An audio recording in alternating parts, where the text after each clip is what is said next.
everybody. I hope you're having a wonderful day today. My name is Siege, or Siege Fairy. We're getting back into Torment, Tides of Numenera. As a reminder, what happened last time, it wasn't a ton. We basically just did character creation a little bit more. But my character is, I actually don't know if my character has a name or not. We can check that real quick, I think. Is it Tab? Last Cast Off is my character's name. So very much in the style of a game I haven't played yet, but I know a little bit about, is Planescape Torment, which this is a spiritual successor to. I'm pretty sure that they're actually made by the same kind of creative minds. I don't think it was the exact same studio or anything. But I think the original creators of Planescape Torment, some of the writers and stuff, also worked on Torment, Tides of Numenera. But yeah, the Nameless one is the main character in Planescape. I don't really know that much about the story of that. But the last cast off, basically there is a very powerful, godlike being called... is he the... What is his name? The Changing God. Changing God. My understanding from what I picked up from Allergen, and I'm just gonna call him Allergen. I don't think that's his name. And Calistreo, which is also probably wrong. Have normal names, please. Is that the Changing God was originally some kind of human, scientist maybe, Nano being like the kind of wizardy like person, class within the world of Numenera.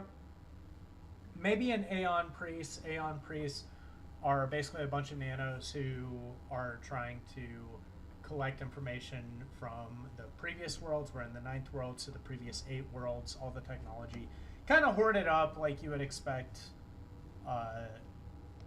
powerful, authoritarian kind of organizations to do in a world like this, or any world, honestly.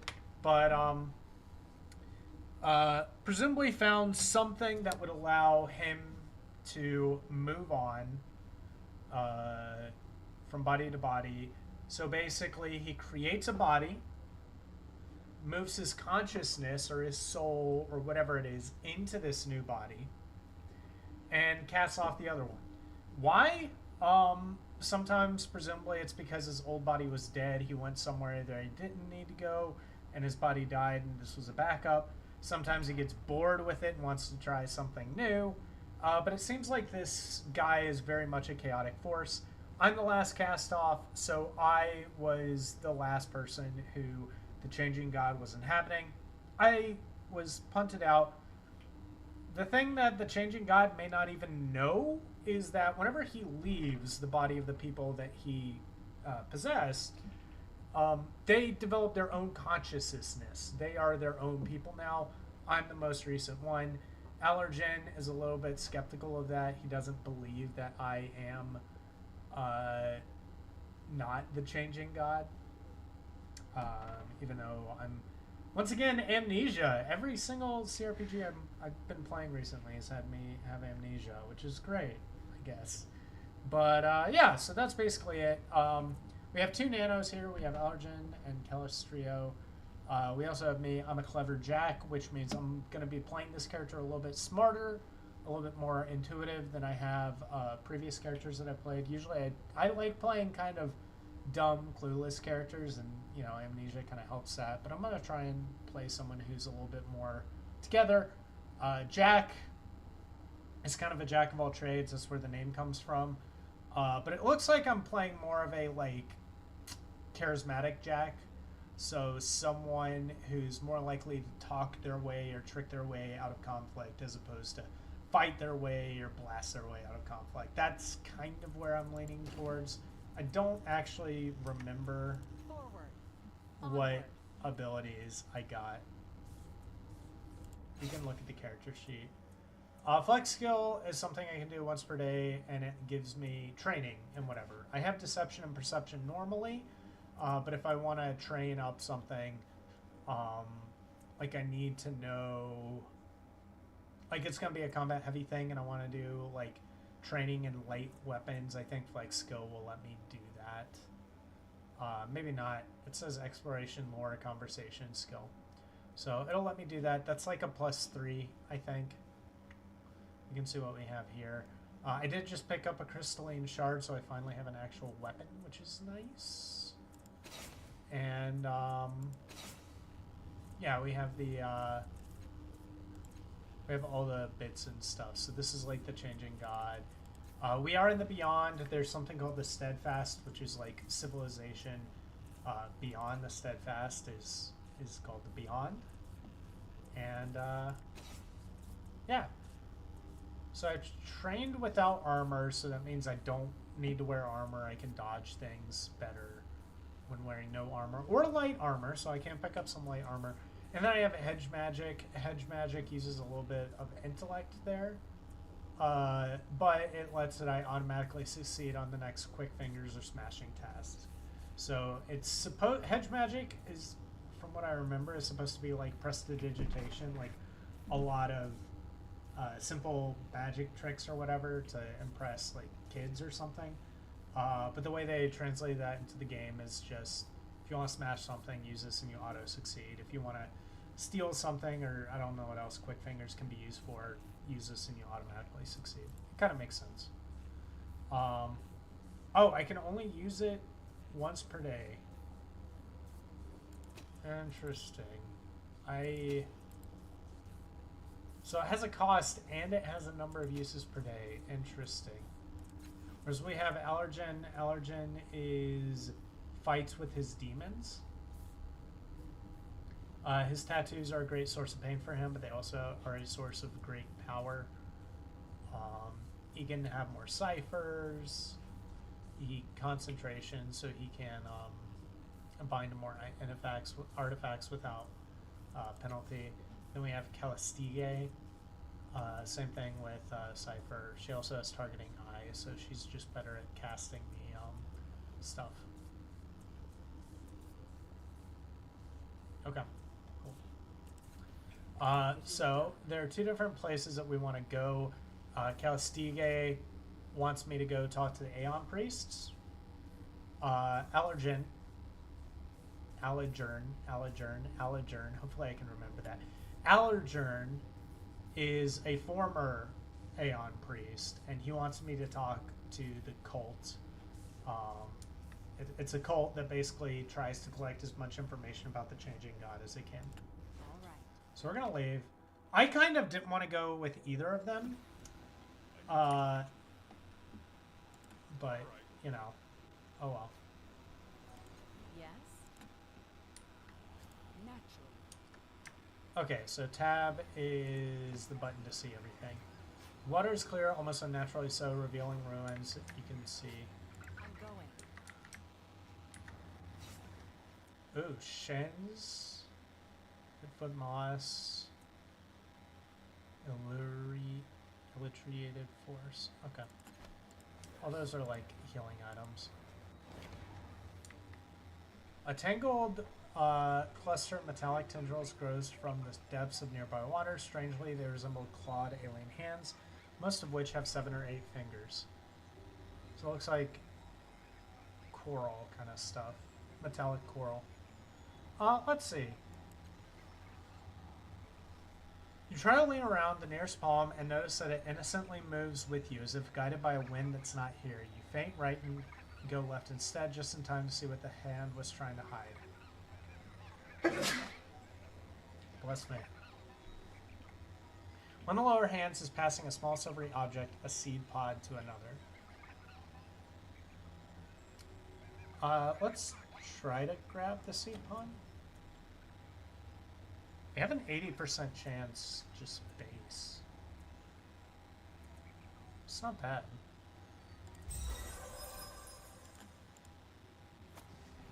You wait for an opening, then snatch the pod as it passes from one hand to another. Immediately a wave of outrage washes over you from the cluster's direction.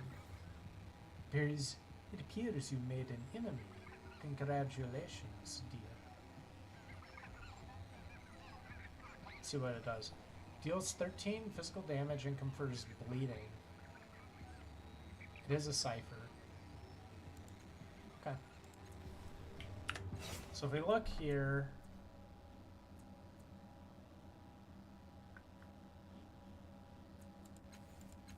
Okay.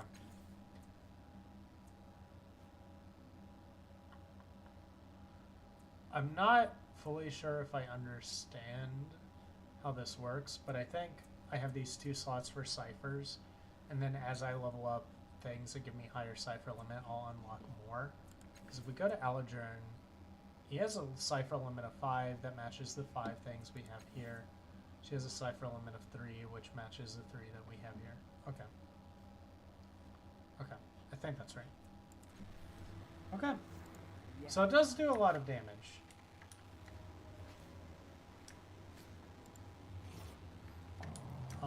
Wait, there's also that thing over here. What is this? A matte black obelisk floats in midair above the water. It has sharp, curved sides that converge to a glowing tip that brightens or dims with the passing of the day's faint breezes.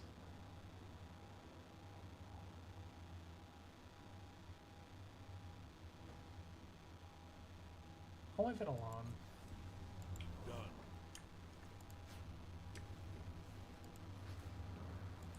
We can interact with these little floating On it. things.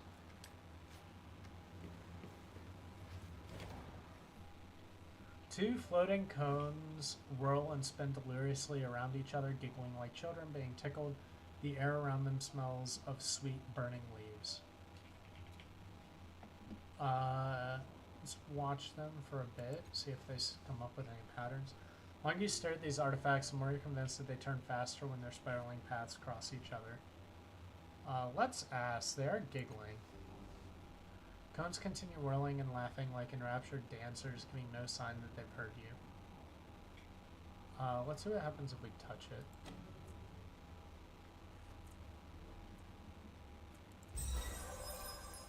We succeeded.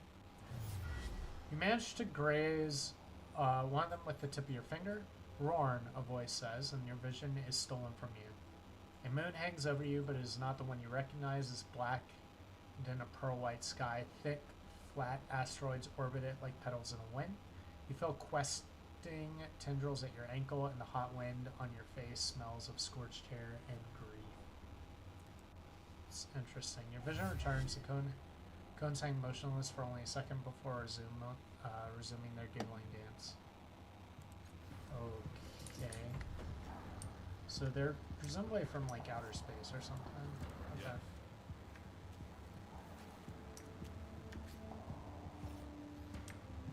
On it. A bubbling mass of sludge floats on the surface of the water. Every once in a while, an oily nodule separates from it and hurtles into the sky. You catch momentary glimpses of muck-coated object in the putrid mass. So let's examine.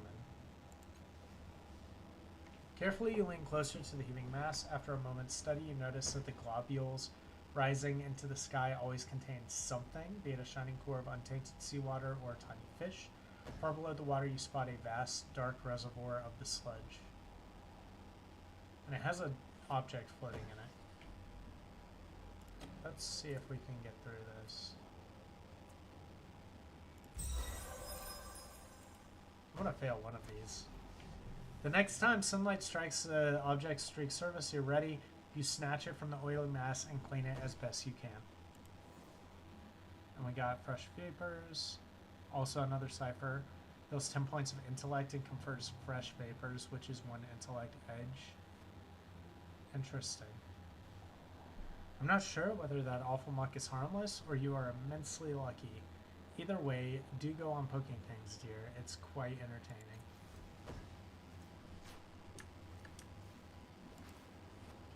Yawning intake marks the front of a long dead construct. Inside the metal is pitted black and ancient. A cable connects the spout to the collection device. Nozzle looks like it may have been attached to another machine at one time. Device is collecting black goop from somewhere underwater and pumping it into a nearby spout. Strange lines and rippling forms of sunken buildings are dramatically different from the architecture above the In water. an instant. Interesting.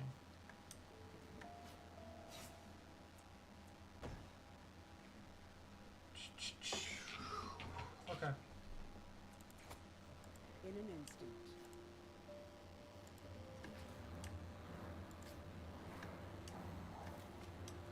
Go up here.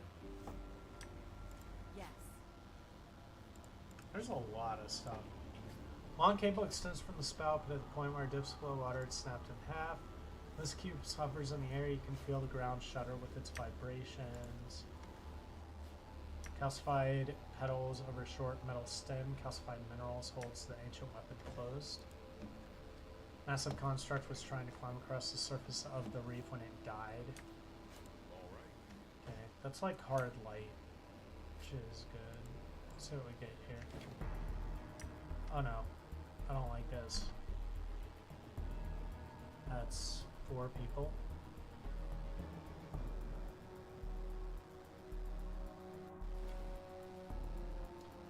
As you step into what looks like the back of an enormous construct, 4 strangers approach you. In the lead is a wiry man with parallel scars running from cheek to collarbone on the left side of his face. He gives you a welcoming smile, pulling on gray gloves embedded with pulsing lights. He's about to say something to you when he notices Calistique. Cal, I thought you'd sworn sworn off trawling the reef. Found anything tasty? His eyes travel up and down both you and Aladjern. Odds and ends, Koro. Nothing that would interest you, I'm sure. Her words are calm, but she has gone quite steel.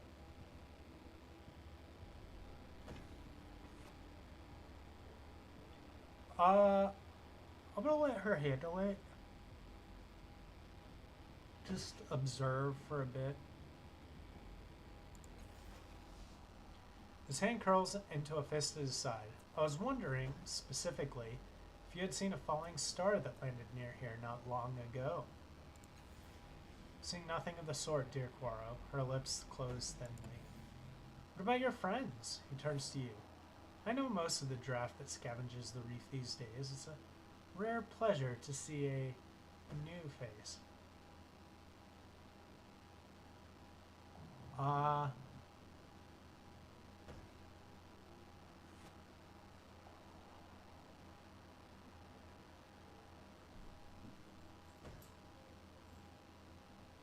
Let's ask, where did this star land?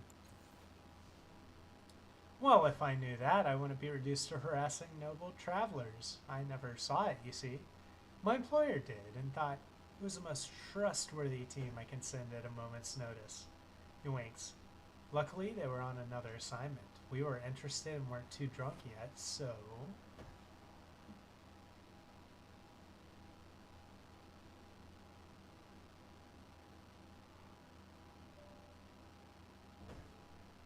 Okay. So his boss is looking for answers as to the star. I'll be honest with you, I saw the star, but I don't know where it landed.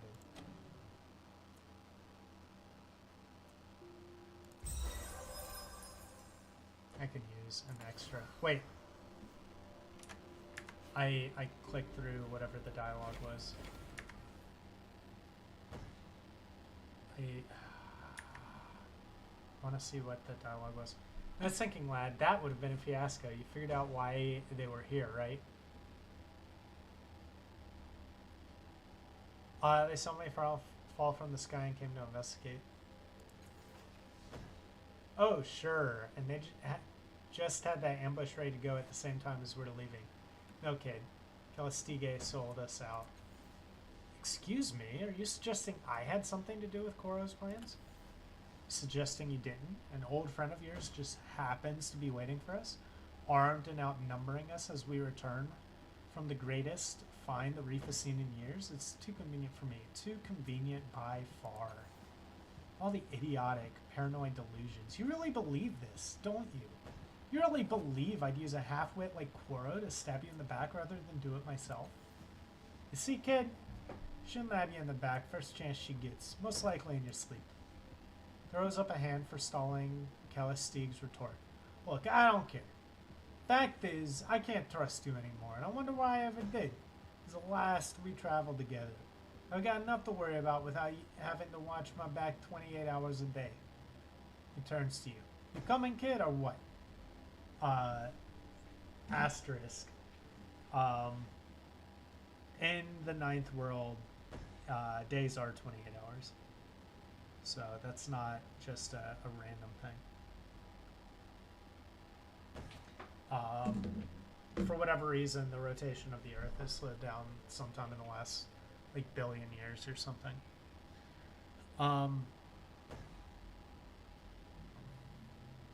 Yeah, I'm confused why they're gonna walk away from each other just over this. It sounds like an excuse that they wanted to do it, and Allergen specifically wanted to do it, and he's using this as an excuse.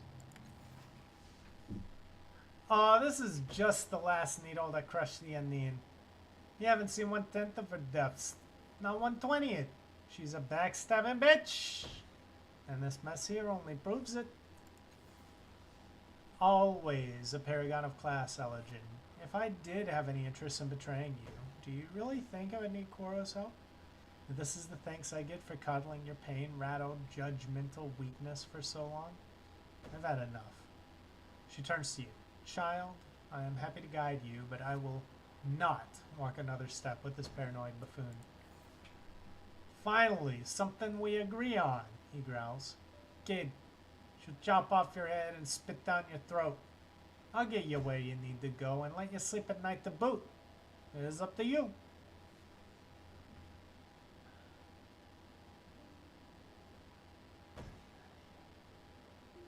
Okay. So, I can either try and push to have both of them together, I can try and go off on my own, or I can choose one of the two. Honestly, I'd rather just go off on my own. I'll be fine on my own. I don't want to try either. I wish there was a little bit nicer way than I just don't want to travel with you, but this is kind of what I'm leaning toward. Makes sense. You should look fraught with meaning at Calastige. If you change your mind, you can find me in the underbelly. I travel around, but I'll keep an ear to the ground for you. On the other hand, if you prefer civilized company, you can find me at the Order of Truth. I'll be happy to aid your quest, but do not come with Allergen in tow. I will not suffer him again. The feeling, it's extremely mutual. Farewell, child. Come find me.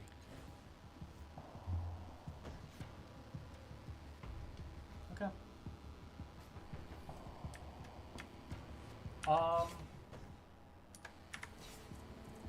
Yeah.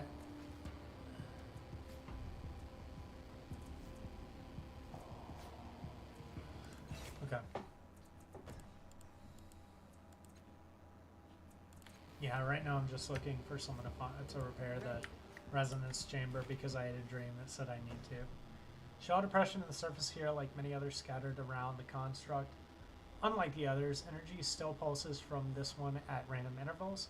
A slight yet implacable sense of unease emanates with each wave of energy. There's a loose lens at the center of the depression. You think you could redirect the psychic effects somewhere more useful, but it'll be tricky to get it to it in between the energy pulses. Without any antagonist to aim it toward, the device doesn't serve any obvious purpose.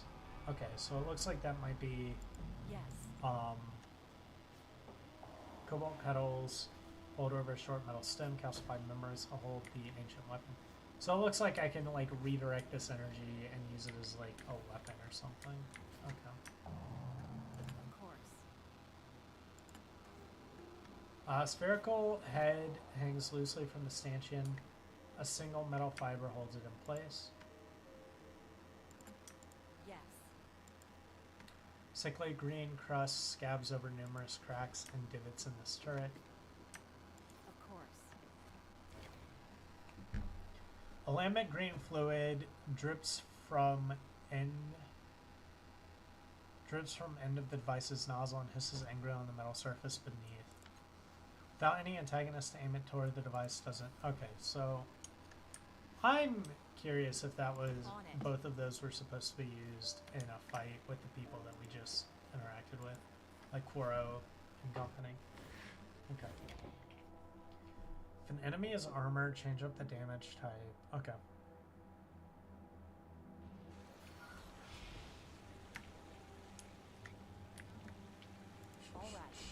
What is that? Twin creatures of a type never seen before flank a central orb. I'm ready.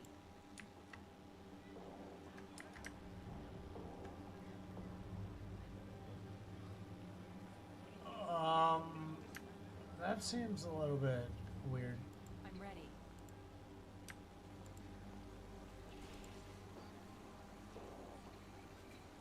I'm going.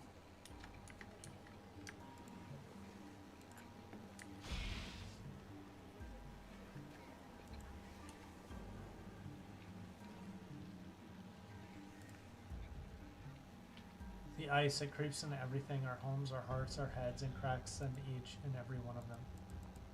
I'm ready. Looks like I can't get up there. All right.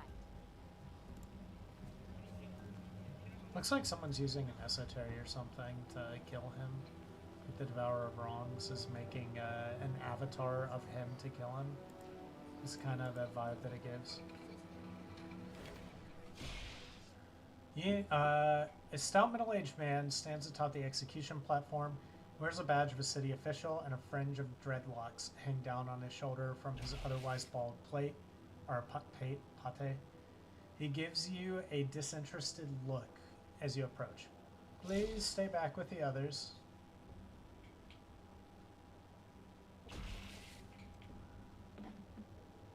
What's going on? Casts a brief glance over his shoulder toward Riss.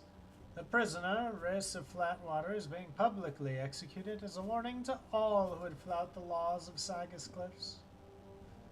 What's his crime? Treason. He sold state secrets to the enemies of Sagas Cliffs.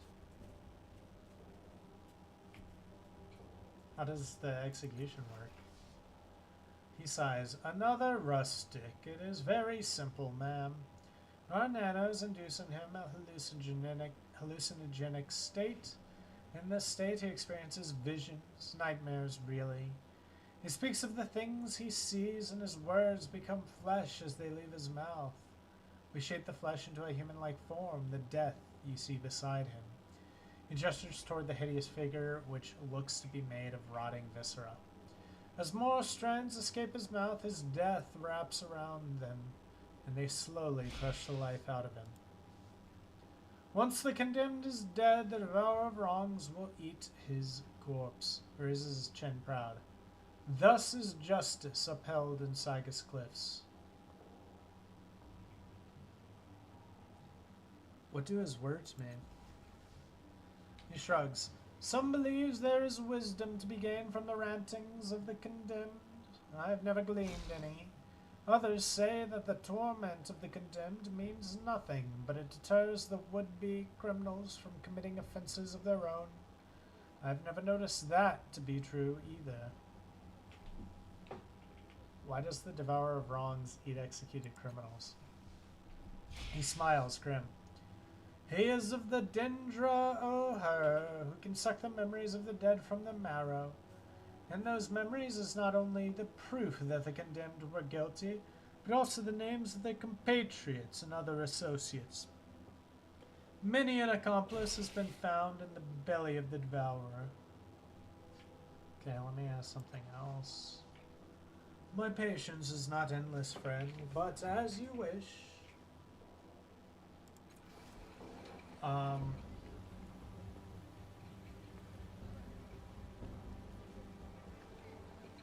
Let's look at Horrified Man. This man stares at the execution in utter horror. He cannot look away. No crime deserves such a punishment. How can this be allowed? Why is everyone watching it? They're animals. They find pleasure in cruelty. Let's look at the excited man. This man watches the execution with fevered eyes. He shakes his fist. Traitor! Traitor to the city! As you approach him, he gives you a savage grin. Nothing better than seeing a traitor die, eh?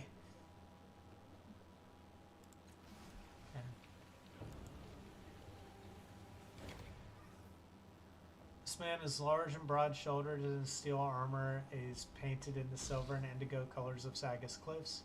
Seems to be an ordinary soldier or constable of the city. Too ordinary, perhaps. As you scan his face, you see those features of plain, forgettable, almost generic. Not only that, his eyes are a little too large, his smile too firmly fixed upon his face. Will you let me pass? Regrettably, I cannot. The soldier's smile doesn't leave his face. By order of the slave families, I must prevent anyone from approaching the condemned man. He gestures toward the wretched figure on the dais. Appears to be speaking nonsense as his body is slowly wrapped into rotting entrails. You must have been new to the city to ask such a thing. Allow me to welcome you to Sagas Cliffs, visitor. He speaks the final word like a title, almost an honorific. I am a levy. You may rely upon me and others like me for protection and assistance at the discretion of the council and the slave families.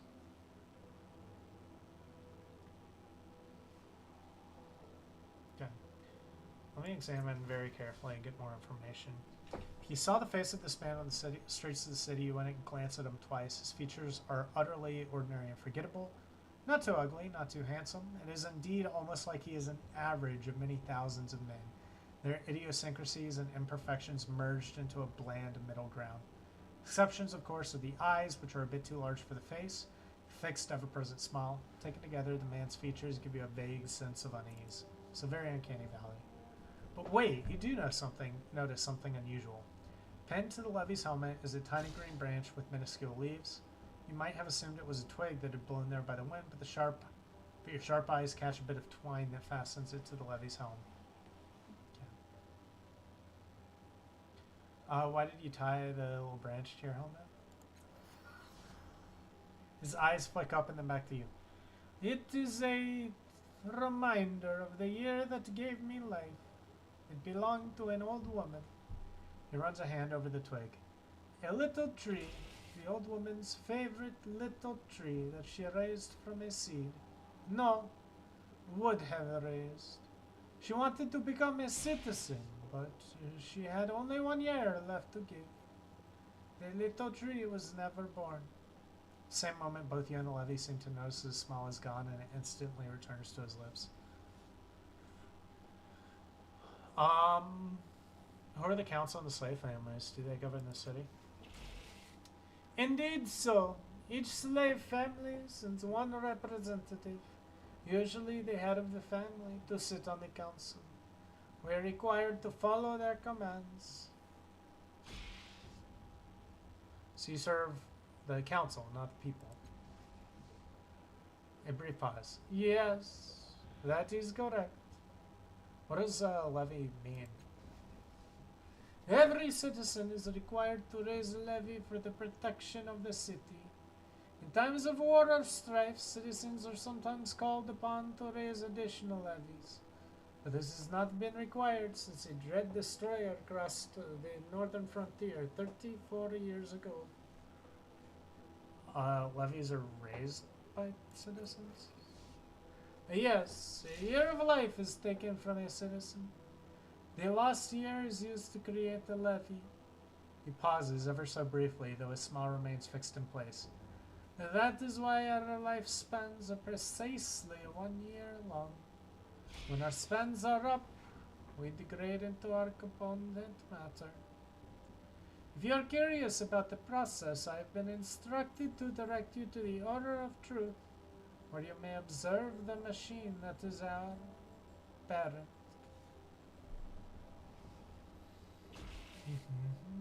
How much time do you have left before you degrade into your component matter?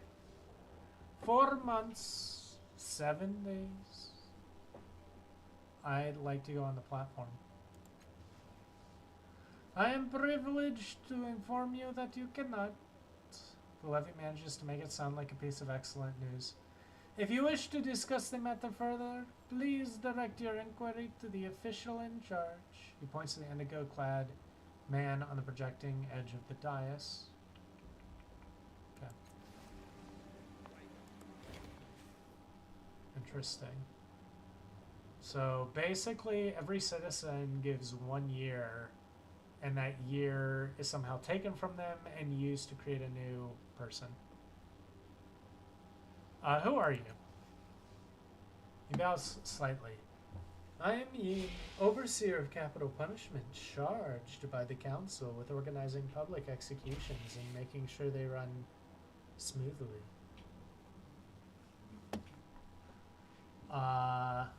That man over there told me I was involved in racist crime. I don't want to throw anyone under the bus. Pacing the edges of the crowd is a paunchy old soldier with a swaggering stride. At the moment, however, his jauntiness seems overshadowed by worry, and he alternates between watching the execution and searching the crowd as if lurking for a miracle. Then his eyes light on you. So he might be trying to rescue Riz. I say, you look like someone who believes in justice. How'd you like to help a poor soul wrongfully condemned? What kind of help do you need? I don't need anything, but my friend there on the platform is dying. The nightmares his executioners have induced in him spill from him with every word he speaks and wrap around him like a snake. He glances at the execution.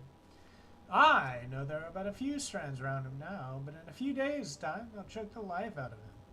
Cannot imagine a more horrible way to die. Pauses. Well, it's not true. I have an imagination that would shame a sailor. He leans in. You'll need to be swift and willing to hold justice above law. But there's a way to save him if you'll hear me out.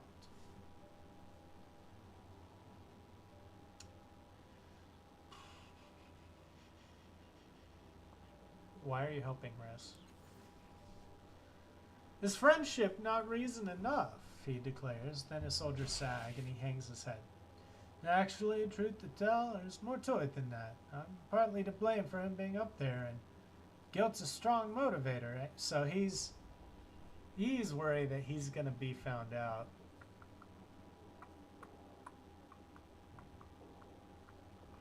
Okay, let's hear from you. Why is he being executed? A misunderstanding, he says, waving a dismissive hand. Riss and I were hired to deliver some expensive brandy to an out-of-town buyer. He breathes a sigh, weighted with disgust and regret. Would you believe that the bottles were stuffed with state secrets? Riss was accused of selling information to the enemies of Sagas Cliffs. They called him a traitor. That was a travesty, he growls, his eyes blazing with righteous fury. Poor lad had no idea what was in there. But you did, right? Well, he says, studying the ear over your shoulder. There's a place for talking about what I know and what I don't.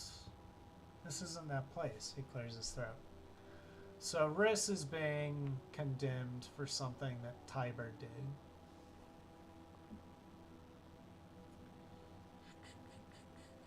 If you're part of the scheme, why aren't you up there with him? Luck, he says, shrugging. I was taking a piss when they came for him. Went through the back window and scampered up to the roof. Shakes his head. Watched poor Riss being led away from my hiding spot. Swore I'd get him free. I hope it's a promise I can keep.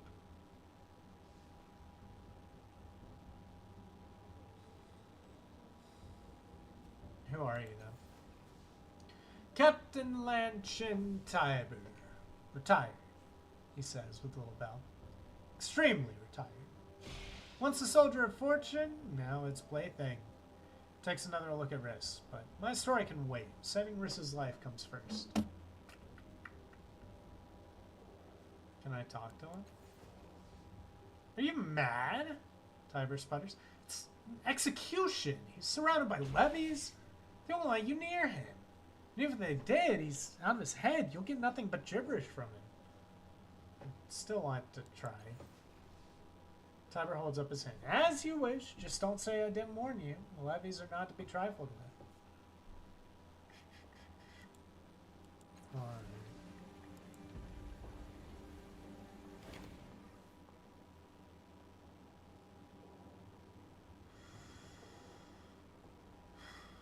Let's see if this levy also has something unique about him.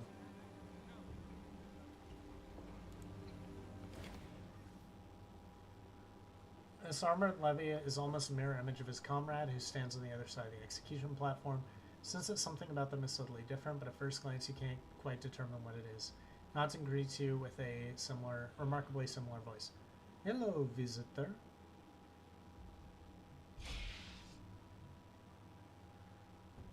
Examine carefully.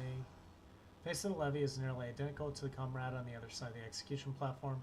They're different. The variations are subtle and random.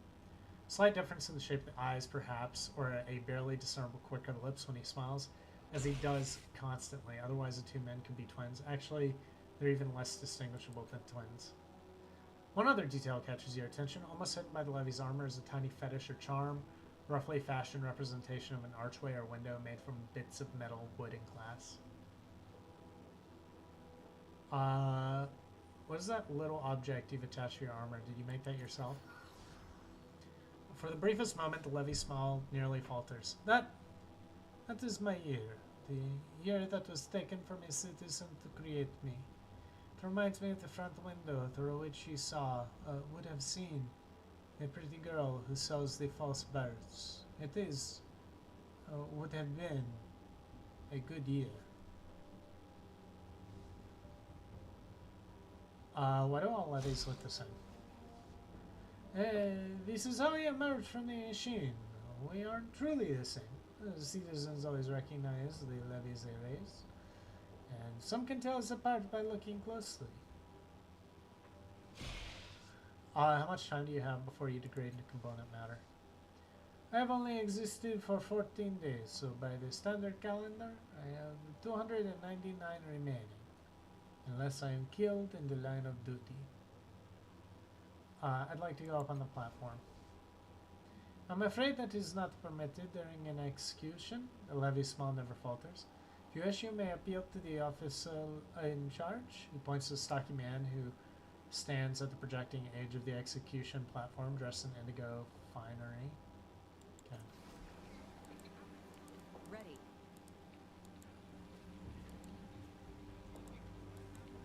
Okay, so I can't get up there.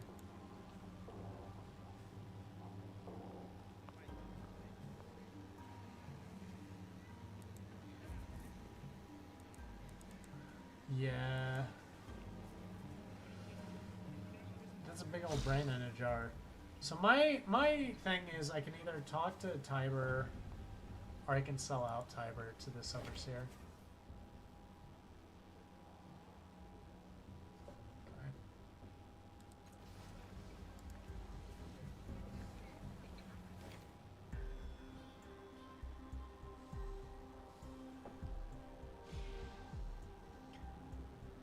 I had some more questions about Riss. What's your plan? A simple one, but it requires nerve. Listen, lowers his voice. It would be nothing for someone of your noble demeanor to masquerade as a city official and ask the council clerk for an archived copy of an old stay of execution. Once you have it, I'll write out a fresh one and add Riss's name. Then we'll present it to the overseer here, and poor Riss will be set free. He spreads his hand. There you have it, a foolproof, risk-free plan.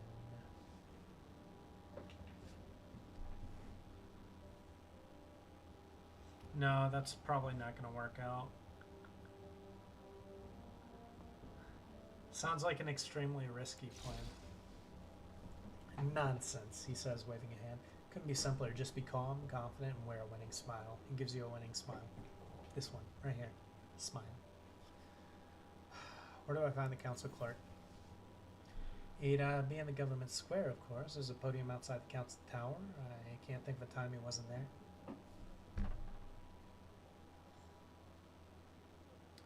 Alright, I'll help you. Excellent. And you'll need a proper story and a badge of office.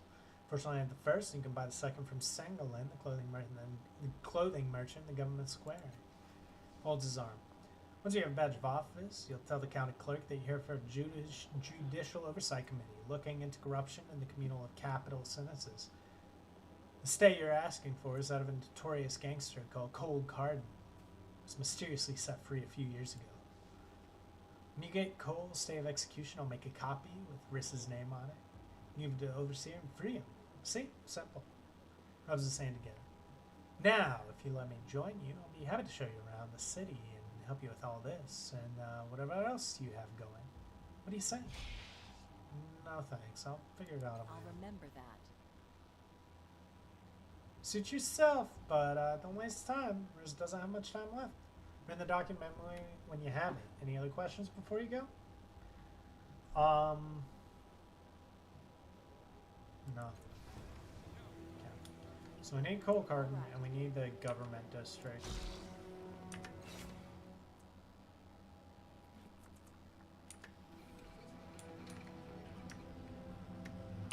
Wait, let me make sure I didn't miss anything. Choir. Okay, yeah. Fine.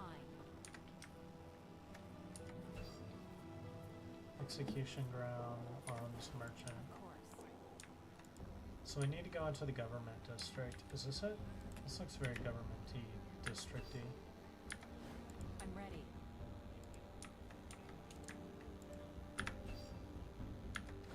Nope. On it. Imagine I went down there, saw the, like, sign, and moved on. Underbelly, that's where Aligern is going to be. Yes.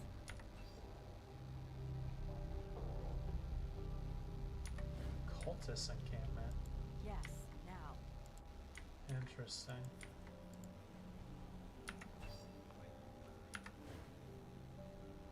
On it.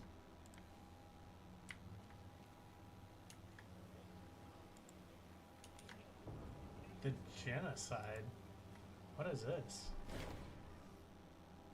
This burly, armor-clad figure stands almost motionless as you approach. He regards you silently through a singular eye. The studs on his arm and the blades in his shoulders are stained and pitted with age. When he speaks, his voice is muffled and artificial, a hollow grumble that emanates from the entirety of his helmet. I am the genocide. If you ask, I must answer. Pass on, then, and exchange no words. I'm actually curious about that. You said you had to answer if I asked. Why? From within the helmet, you hear a grinding noise and the sound of teeth gnashing amplified. Then the voice, again, bleak.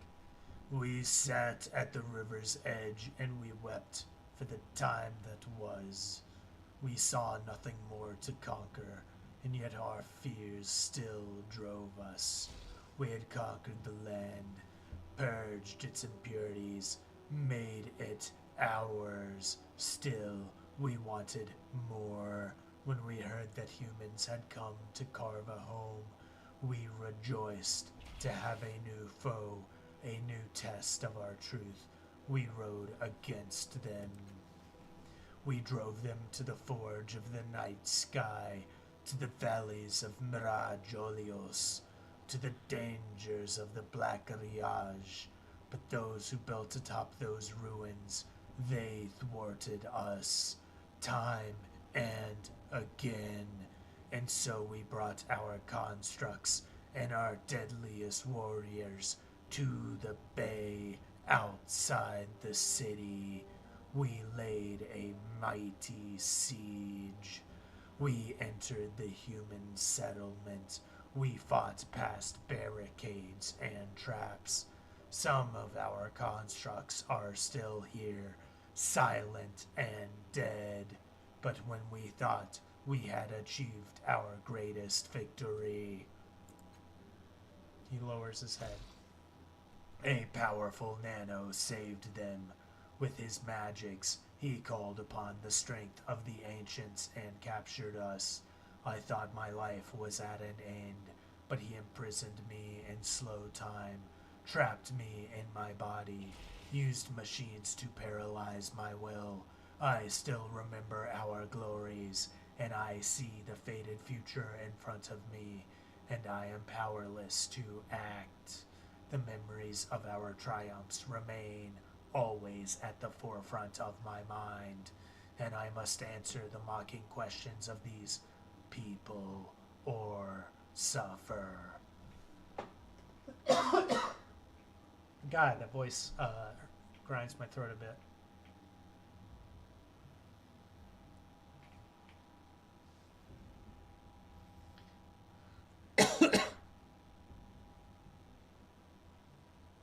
You seem very calm for someone who has been in prison for centuries. I have been defeated. I have nothing to fight for. My captor castrated me with a tool they used to dampen my natural urges. I can remember the actions. I can recall the glory, but I feel shame, regret. I am weakened, but not by my volition. The genocide squeezes his fists. What does it matter? Those who stood against me are all dead. I am victorious. I no longer fight with a blade. My weapon is time. He leans in closer. I do not die. I cannot be wounded. I am held like a beetle in sap. Why would I not be serene? He settles back. The underspine spoke of my destiny. I was to wage war onto the edges of the universe, but the universe keeps going, and so, it seems, must I. Someday I will be free. Someday. Until then, I am incorruptible.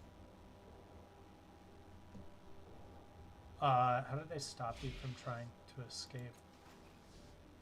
The nano who raised the city shield created a device. He called it the Mind Seer. With it, he violated my mind, my memories, and everything that was at the core of my being. In a fit of vengeance, he tore truths from me. He made me betray my people. He rewrote my mind. He gave me perfect clarity into the past and gelded my ability to shape the future. The Tabats never sought revenge against foes who were mightier than we. We devised stratagems to defeat them. We tested ourselves. We did not punish or hate. Punishment was purification. This, though, is torture. The worst of the city's refuse can mock me now. They can ridicule and jape, and I am powerless to strike them for their impudence. Then quieter. And now, they do not even do that. I have become a fixture, an irrelevance, a non-entity. I am the slave to, you hear his teeth grinding as he thinks of a perfect insult, to peacemakers. I must endure their presence and feel their corruption sink into me daily. Some foreign part of me desires it. He thumps his fist into his hand. But I remember what I will triumph over them.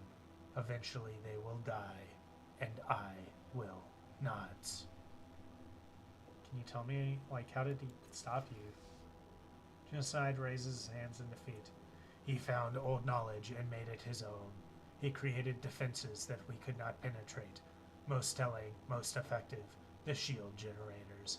He created 3 barriers around the heart of the city, and the last unmoored the city in time. When our constructs touched it, they flashed to stasis. We could not reach the city, but the city could not reach us. You feel the ticklings of memory as the genocide speaks of the shields. He continues to talk oblivious. Let the memory come. It's a patchy memory, coming in still images and moments. The relentless beat of the war machines as they approach the cities, the reavers in the sky and their dirigibles. You remember fighting them on the parapet. You remember flying into the safety of the city. You recall making your way to the shield generators, cutting off the Tabat supply lines. And then the memory fades. The genocide watches you silently.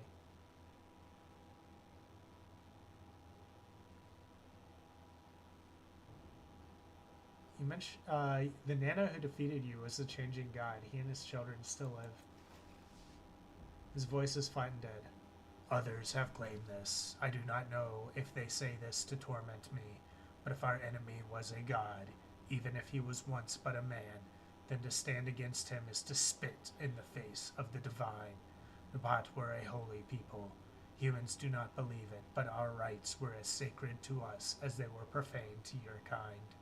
We accepted the will of the ineffable. Any who still live may yet find the mantle of godhood To be divine is to be beyond the rule of mortal ethics. Those who would be gods must cast aside these concerns if they are to turn against the old teachings.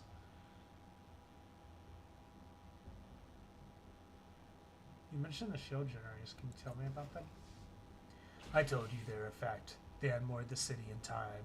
They severed our supply lines. They left us vulnerable and defeated us. The Underspine strategy failed us. I began to doubt. You shift slightly. The generators were unused, abandoned, their purpose forgotten, though the people of the city still swear by our name, and our terrors are fresh in their nightmares despite the passage of centuries. They have forgotten the means of their salvation.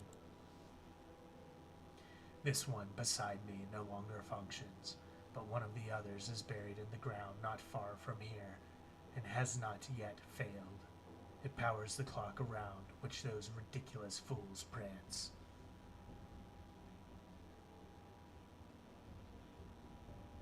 What are you? You keep mentioning the Tabai. I am a blade that cannot cut, a weapon that cannot strike, a living monument to failure. He shifts his weight. You can hear the frown in his voice. I was Ogesti Telkotu, the firm hand of tradition. They called me one of the Black Three. Enemies did not understand us. They took my name to mean death in a dozen extinct tongues.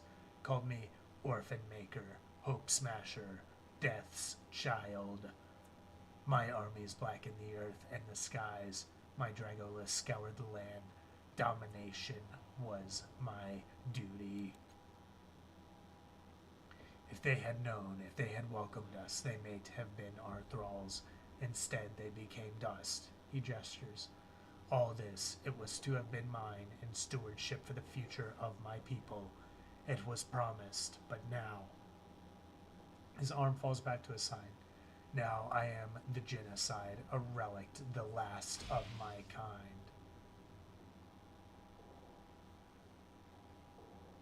You said you were the last of your kind. Why? Did everyone else die?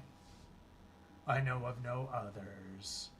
Kalagat Amor, he who shares truth and understanding, is dead. Vostelulo, the blinding light of reason, was destroyed. The Underspine has fallen. My people are destroyed utterly, and our servant God speaks to us no more. The clean lines of order and the glory of battle have forsaken us. He pauses. The rest are dust. We rose against a superior foe, and were outmatched. Only I remain to tell the story of the Tabats. You mentioned the Tabat. Who or what were they? My people. His voice is forlorn. Great warriors. We own this land. We serve the Underspine, and it served us. We sought truth and victory. We ascended to Epiphany. We were pure, incorruptible, indefensible, even in disunity. We found strength in one another and proved it with bloody blades, but we fell, and the Underspine fell, and so, too late, we learned a new truth, but I carry the old ways as a seed within my heart.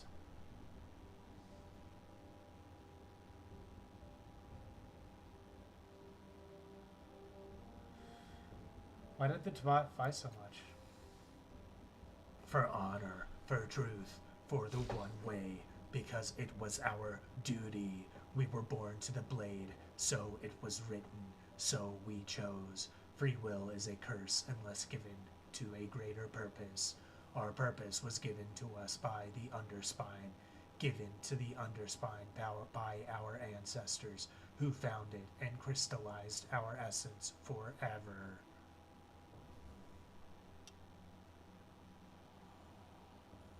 Can you tell me more about the Underspine? That's your god, right? Our slave, our god, our prize. It kept us holy, kept us pure and unchanging, anchored to a fixed point. The world turned around us, but we remained constant. When the world brought inconstancy, we fed it blood. He pauses. The Underspine was our soul, our confessor. We knew clean, hard rapture from it. We knew our path. It gave us the words of the ancient Tabat, and our path was rigid and unbending, absolute. was the underspine? He considers. You would not understand. It was a machine. It was a stone. It was a cavern. It was a city. It was the direct voice of our ancestors. It spoke in our heads and in our ears and in our hearts. We heard its voice in our crashes, in our daily instructions. Our God was true and strong and singular, not the fickle and constant things of the modern day. Okay, so it sounds like the ancestors of the Divide, or the Divide, found some sort of technology which they infused a part of themselves into, and then that effectively propagated their values and their culture or whatever else to the rest of their people, the rest of the Divide.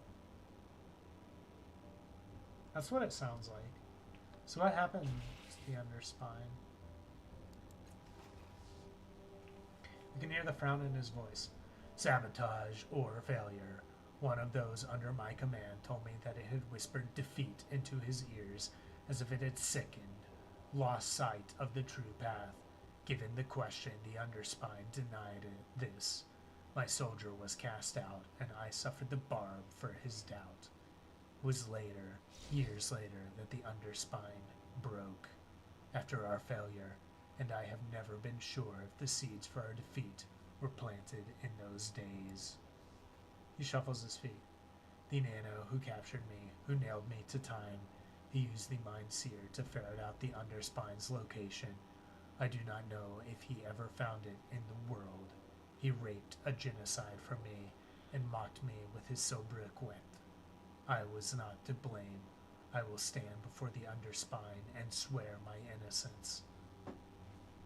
What's the benefit of this absolute path? We had no questions about our duty, about our goals, only the particulars. We erased doubts in the purity of utter certainty. Questions raised are questions answered, or they are hearsay. No need for self-agony.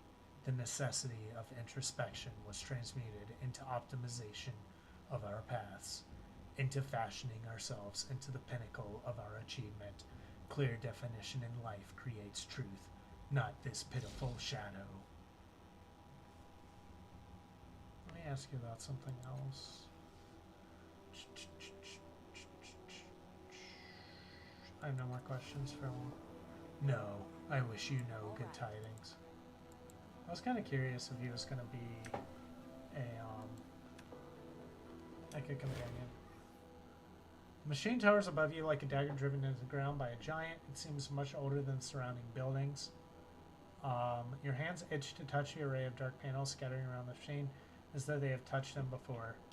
Let's examine the device. Your hands slip over the cobbled together components and greasy cables. Buttons worn by frequent use. It is a strange accomplishment, this machine, clumsy but deft, amateurish but masterful. Only a brilliant mind could have melded so many disparate parts into a functional device. Unfamiliar memories whisper to you. This device was used, though you don't know how, to generate a field that was unmoored everything within it from time itself. Your fingers scrape a rough patch. Lifting them, you see a circonate symbol etched into the side like a maker's mark. Try to remember why this machine feels so familiar.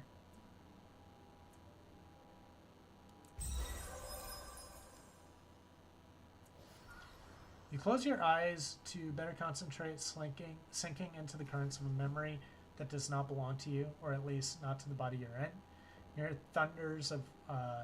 You hear the thunderous heartbeat of the operational generator calling out from across centuries. You open cold, focused eyes, ignoring the screams, the drifting tangles of black smoke. Your attention is solely focused on the health of the machine's heartbeat. You reach into the hissing guts of the generator, adjusting and tuning, hoping.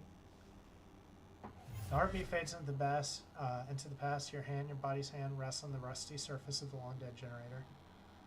Examine it again.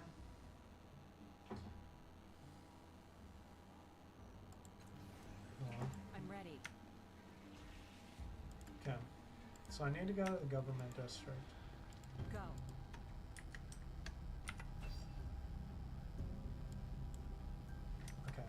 this is the right direction. I'm ready.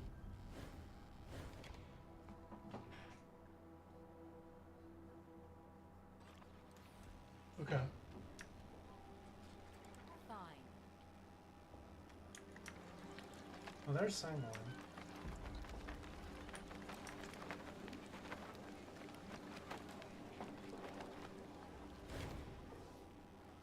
A tall, thin, and exquisitely dressed older man stands in the shade of an exquisitely crafted stall. The cut, color, and quality of his clothes are a symphony of harmonious coordination, while the expression of benevolent condescension he gives you would be more at home on the face of a king.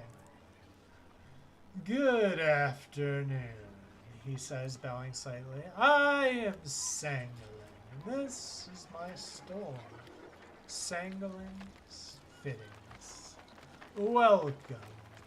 How may I be of service? What do you sell here? I sell the finest city wear for discerning men and women, as well as quality armor for those traveling to less civilized locales. He clears his throat and directs your attention to a well-dressed mannequin wearing the badge of a city official.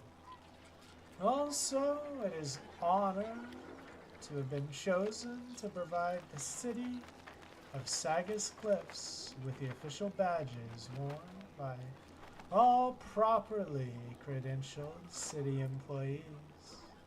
You may trust in their trust in us.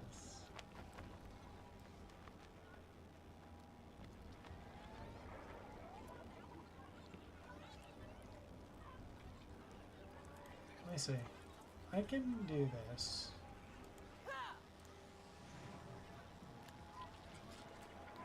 So I did that. Wait until Sangolin isn't looking and try to steal the badge from the mannequin. I did it because of hedge magic.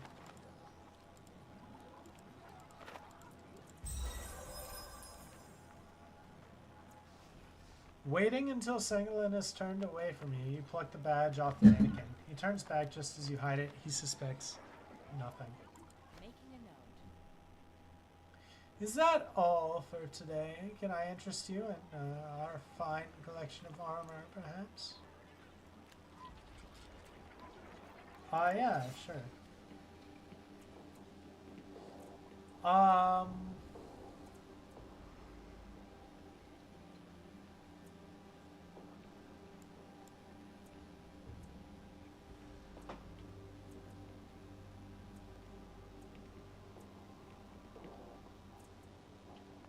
Grounding cloak, so this is a cloak.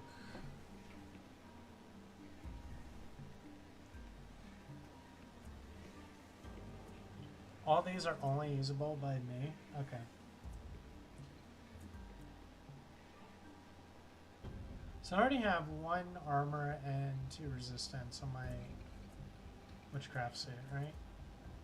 Okay. No, 1 armor and 1 resistance. What is resistance?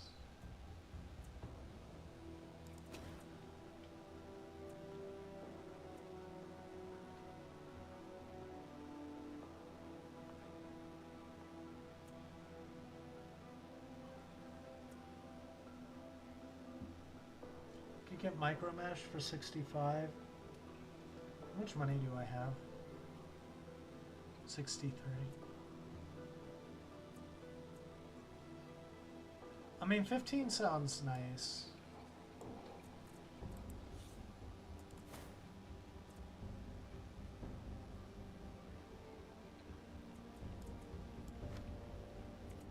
I think we're probably good on that.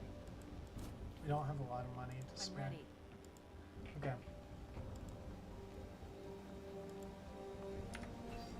So now I need to go. I think it's the council tower. All right.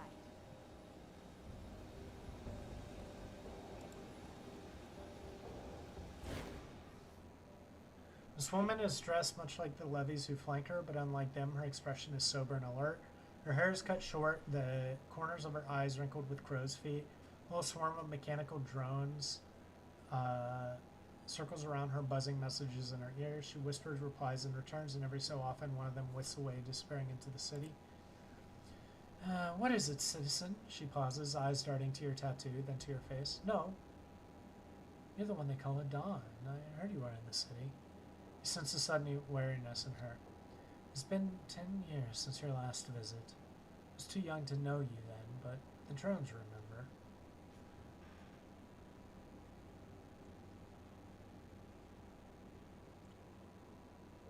What did the drones remember about me? On cue, two of her attendant drones dip close to her ear, emitting a stream of raspy noise that might be some sort of language. You kept to your own affairs, but everywhere you went, the city held its breath. People deferred to you, even the ones with power and influence. You look the same as you do now, exactly the same. I want to know why, and if you don't mind telling me, I want to know what you're doing in Sagas now. I do mind telling you. Just saying the sights. A falling star, for example. Did you arrive too late to see it? Or did you land on our shores at precisely the same moment? Her tone is casual, but she watches you intently. Another drone swoops past to you, stopping just short of the woman's head. It unleashes a series of raspy buzzes and squawks. She whispers something to it, then glances back in your direction. What is it that you wanted? What's in the building behind you? She frowns.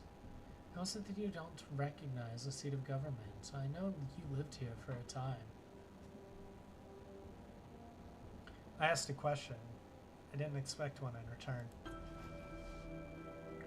That's why I asked, but you give me all the answer I need. She waves a hand at the doors behind her. The council meets in there, a representative from every slave family and from some of the guilds, depending upon who's in favor. Hardly anyone goes in through the doors, though. They're just a formality. Most people have other ways of getting inside and out. Very well.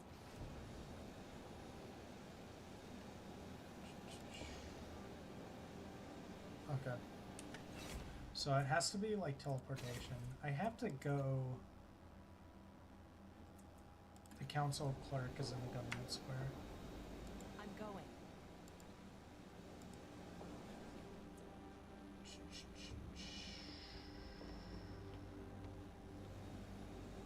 Go.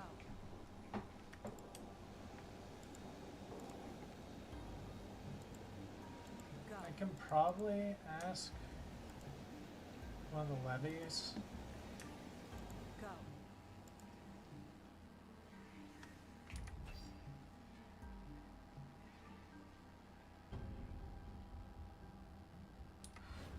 All right.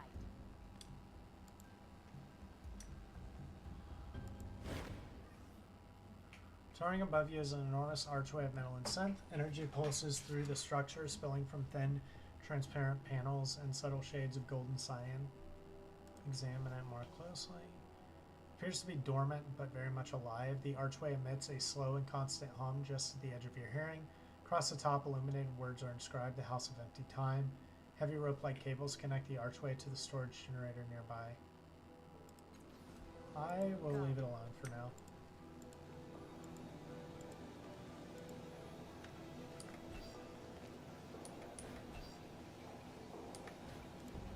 I'm ready.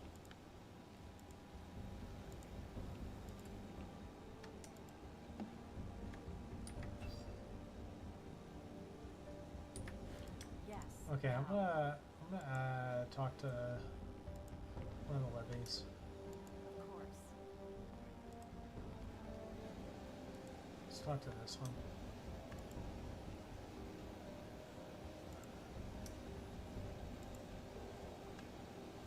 Yes.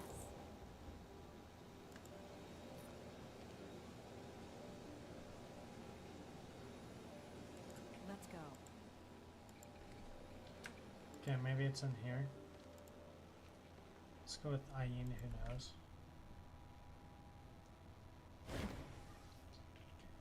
The woman's expression defies easy definition. It's cool and professional, but focused, interested.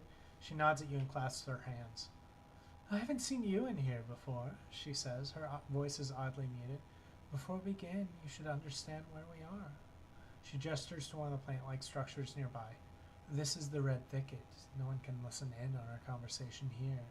You can only hear me because I am speaking to you directly. In other words, no one will ever know what you tell me now in this place. She smiles very, very slightly. At any rate, have you come to trade? Trade what? I am a knowledge broker, she says, a hunter of information. Come to me with questions, and if I have answers, I will trade them. She straightens further and blinks once, managing to make the simple action look as if it was planned in advance. My pricing is simple, a secret for a secret. The only condition is that it must be one I do not already know, and I should warn you that I know a great deal. How do I know you won't claim to know a secret you've never heard before? A fair question. If she is offended, she doesn't show it. But I don't bother with assurances. You can either judge my honesty yourself or take your business elsewhere. What's the catch? Well spotted, she says. There is one, of course, but it is hardly unexpected. Anything you choose to tell me will, of course, be traded to others in due time. A rare, slight smile graces her lips. In short, if you wish to keep something a secret, don't tell it to me.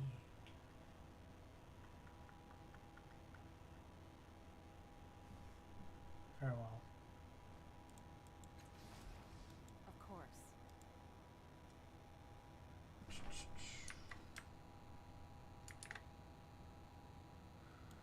It might be Arether Bryn. Yes, now. Okay.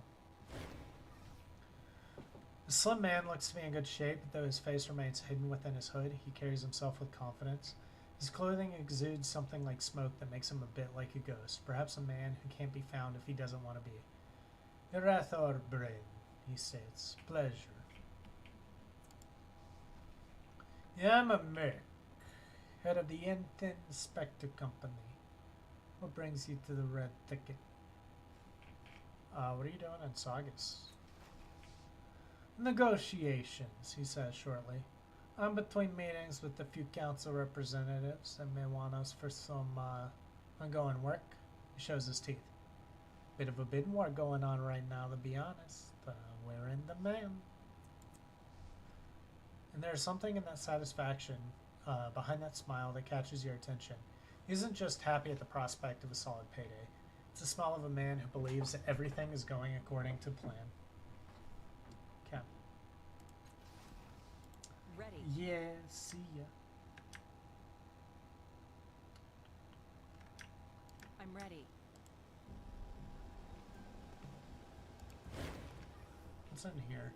Fountain is constructed of a material that seems halfway between wood and stone. Doesn't contain water as might be expected. Instead, it's filled with swarming tiny fish-like creatures that leap and cavort in a wriggling mass, chanting to each other in what seems like 1,000 different tongues. Let's listen to what they're saying. Fold your arms, listening intently to the fish jabber at each other. It sounds like a cloud of nonsense syllables mashed into baby speak. A few often repeated sounds tug at your attention. There's no string of gibberish after all. They're speaking a variety of languages, but ones you've never heard of before. Okay. Examine the fountain. Fountain, now that you're looking at it, is unfathomably odd. Coppery tongue-like decorations curl up and over the rim of a structure as if lapping at the endless stream of creatures within. Okay. I'm ready. Is it the city official? On it.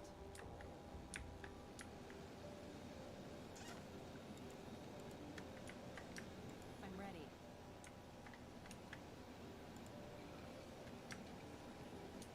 Is there a bunch of... Is it Alison? This woman seems to be absorbed by what she's doing. Her blue eyes narrowed in concentration. You realize that she's the nicest looking person you've seen in a while and almost compelled to approach her. She shakes out the golden cloth she's examining and holds it up to the light. Such beautiful colors, she murmurs. She meets your gaze. They look lovely on you. Who are you? My name is Elson Puri. You can call me Elson if you like. She offers a tentative smile. I'm a chirurgeon, but I mostly work with children. You know, healing scraped knees and the occasional broken bone. We're lucky here in Sagas that it's rarely anything more serious. What are you doing? Oh, waiting for an appointment, she says with a tentative smile. Okay. Fine.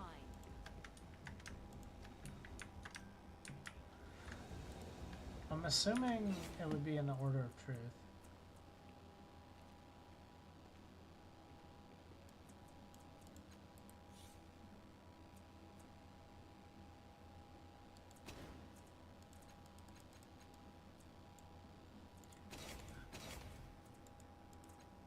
Acquire an old stay of execution from the council clerk. Yes.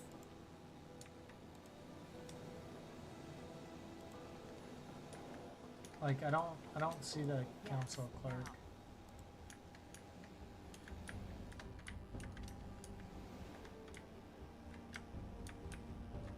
Is it back this Yes. direction?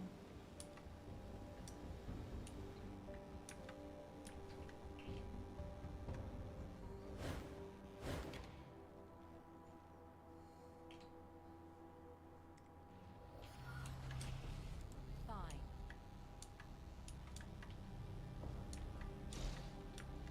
Well, there's the coal.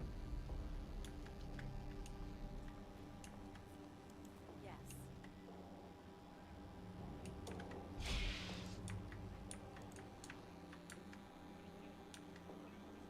Let's go. What's going on with this guy? I'm going.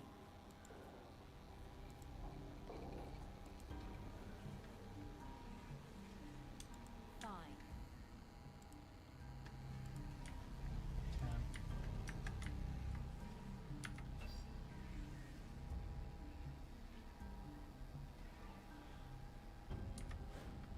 I'm ready. Alright, I'm guessing I have to go into the Order of Truth to find the council clerk. Because I can't get into the government. I didn't see a way to get into the government building. I'll double check before I go into the Order of Truth. Because I don't want to have to deal with Kismeti or whatever her name is. Oh, here it is. It's just here.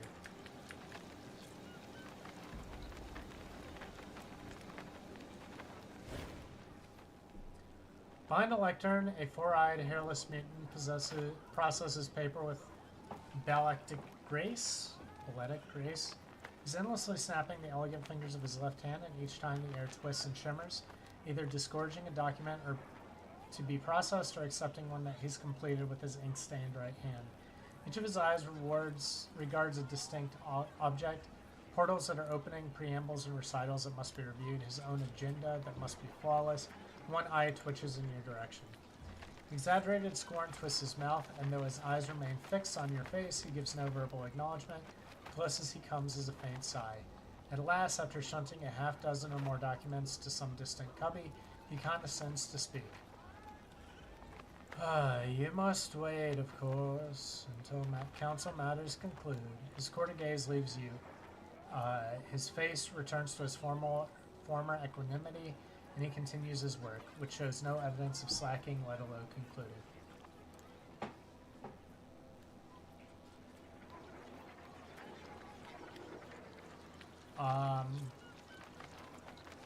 I assure you that my matters are important enough to be worth a moment of your time.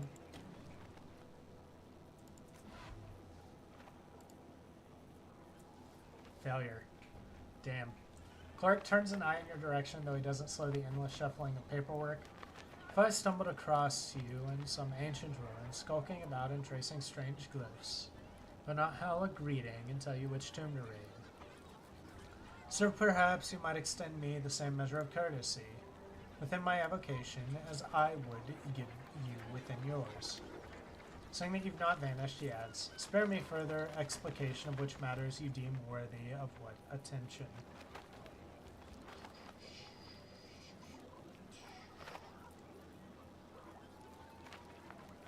Is there anything I can do to hurry things along? Clark continues his masterful shuffling the papers from one portal to another, flicking a closed scroll through a gateway with a particularly deft gesture. Then he turns not one but two eyes your way.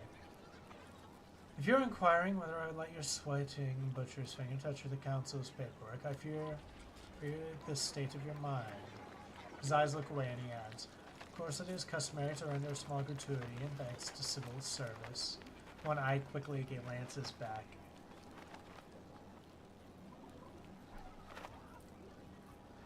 What exactly is the customary gratuity? Without so much a shrug of his shoulders or an inflection that would acknowledge impropriety, let alone shame, the clerk announces, 60 shillings.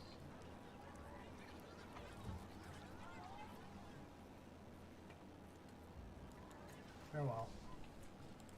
Okay. I'm ready. Okay. Let me see.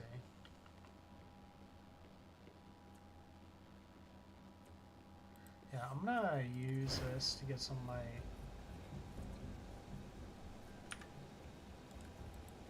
Go.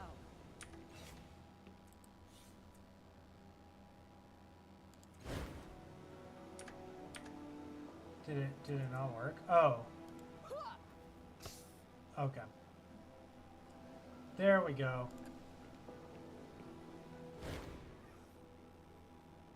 Let me see what you can sell.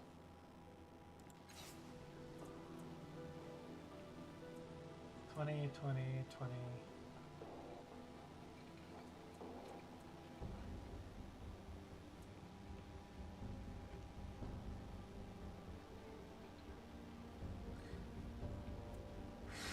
Okay, let's sell this.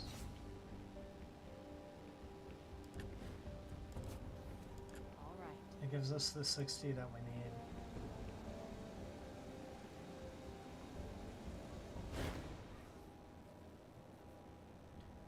Okay, and the 60 shins.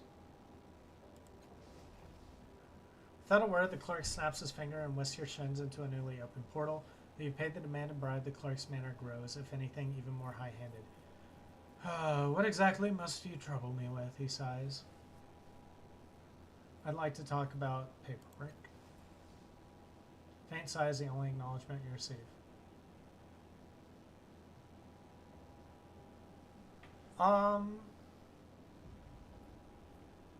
The special liaison for the Judicial Oversight Committee and I need to inspect a stay of execution issued for Cole Carden. There are concerns of corruption.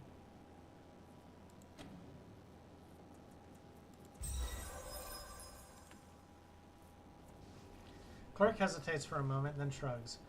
It happens that the letter was co-signed to destruction by year's end anyway, given this confirmation of Carden's demise.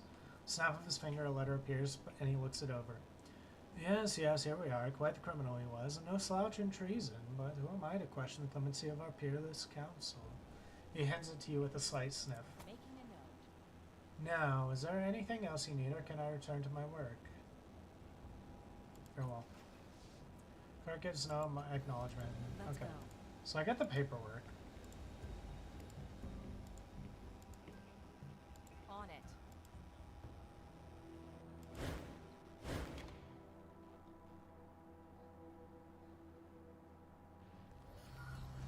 Go. Da da da da da da da. Yes.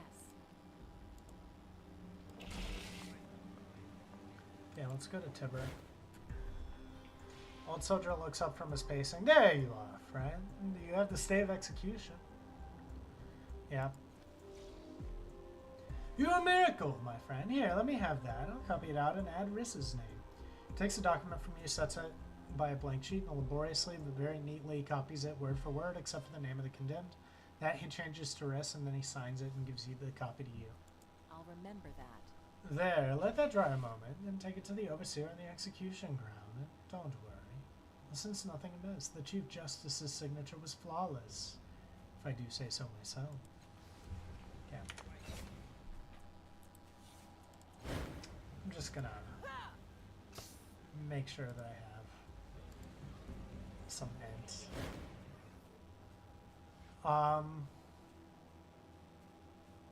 This man has a full bargain. Release him immediately. I'll remember that. Overseer scowls at you. You were here before and you didn't have that badge. Do you work for the city or not?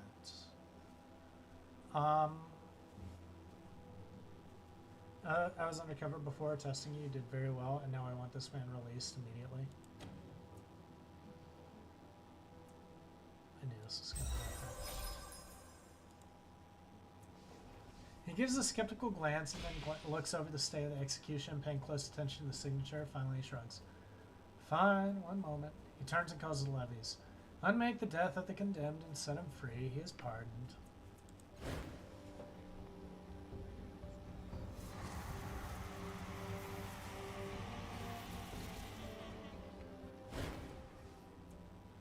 He turns back to you and bows. There you are, ma'am. All taken care of.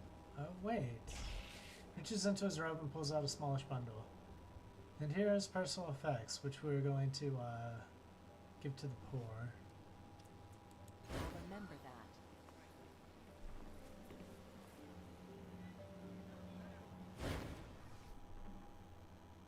that. As the levies marched off and the crowd disperses, Riss steadies himself, not quite recovered from his ordeal. Finally, he raises his head and focuses on you. If you're the one who got me out of that nightmare, thank you, but where's that? His eyes settle on Tibber. There you are, you slippery bastard. Now where's the money? Flowing through that hell for nothing. Oh. He chokes with emotion. A whole day, Tibber. I spilled my guts up there for a whole day. Steps back, spreading his hand. Yes, about the money. You see, Riss, I was hoping to get a reward for turning in the fellow who sold us that brandy without telling us about his secrets, but... But? Riss snarls. There's always a but when it comes to money, isn't there? Should have known. You only said you'd pay me so I wouldn't squeal on you, and you only saved my skin to save your own. He smacks his fist together. Now, am I going to have to fight through your friend to get to you, or you're going to step back from her and take it like a man? Calm down, both of you. Riss, still from the beginning. Riss spits, then wipes his lips. There isn't much to tell. Captain Silvertongue here talked me into a dirty job, then disappeared like an abacus, and left me holding the bag when it all went sour. Oh, Riz, says Tibber. Can you blame me for running when I had a chance? You would have done the same, and besides, if I hadn't, we'd both been sentenced to die, with no one to free us either. He stabs a finger in Tibber's face. You only wanted to free me because you knew you'd be next on the block once the Devourer ate me.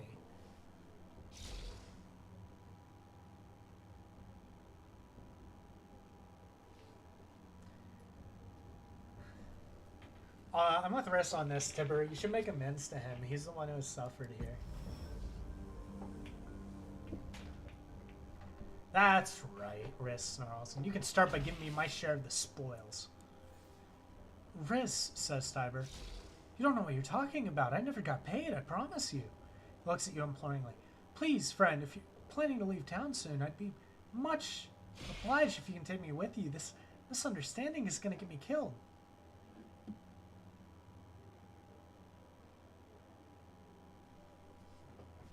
I don't trust Tibber.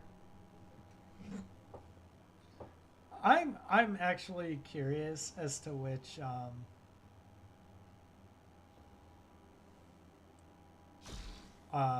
things companions I've just completely ignored, because Tibber is very likely one. Tybir.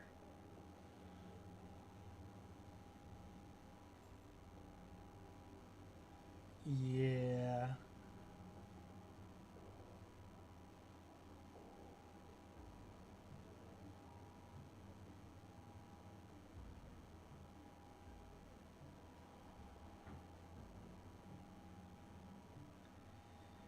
I don't know if I like, I don't like Tibber. I don't want him in my party. I'm gonna go through this entire game solo, aren't I? I think I am. Aladrin is obviously one. Calistiga is obviously one. There's Tibur.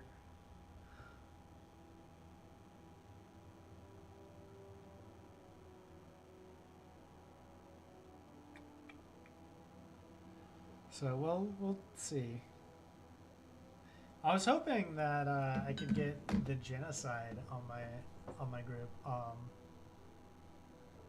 This has nothing to do with me. You're on your own. What? After all we've been to each other? Fine friend you turned out to be. Flashes you a rude gesture and then turns and sprints from the shadows with wrists bellowing after him.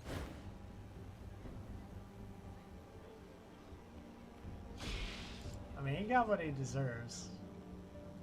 I'm ready.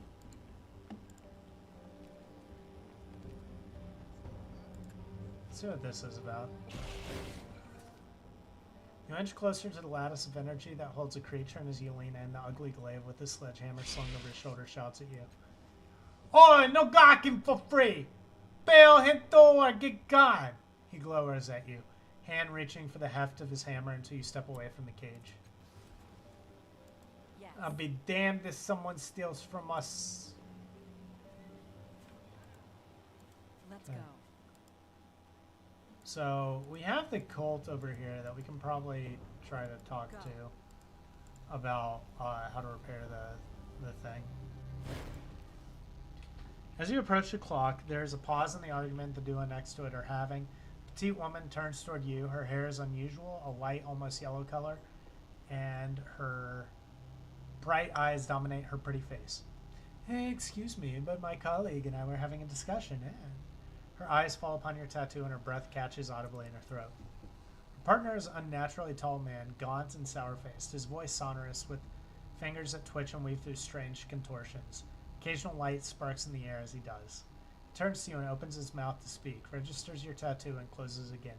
His throat bobs for a moment and he says, "It is an honor." Collects himself.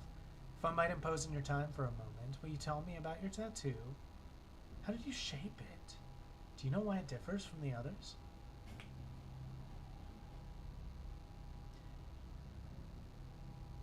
I don't know much about my tattoo. What does it mean to you? You've been touched by the changing God, she whispers. His mind sheltered in you. He shared his dreams, his power with your mind. When he left your body, he created you. She swallows.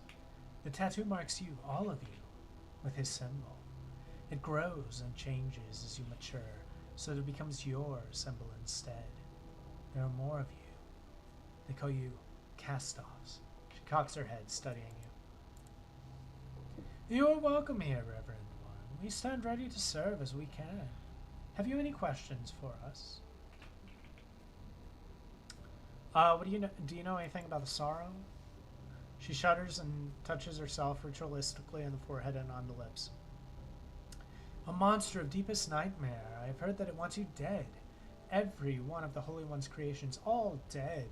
I don't know why, but it hates you.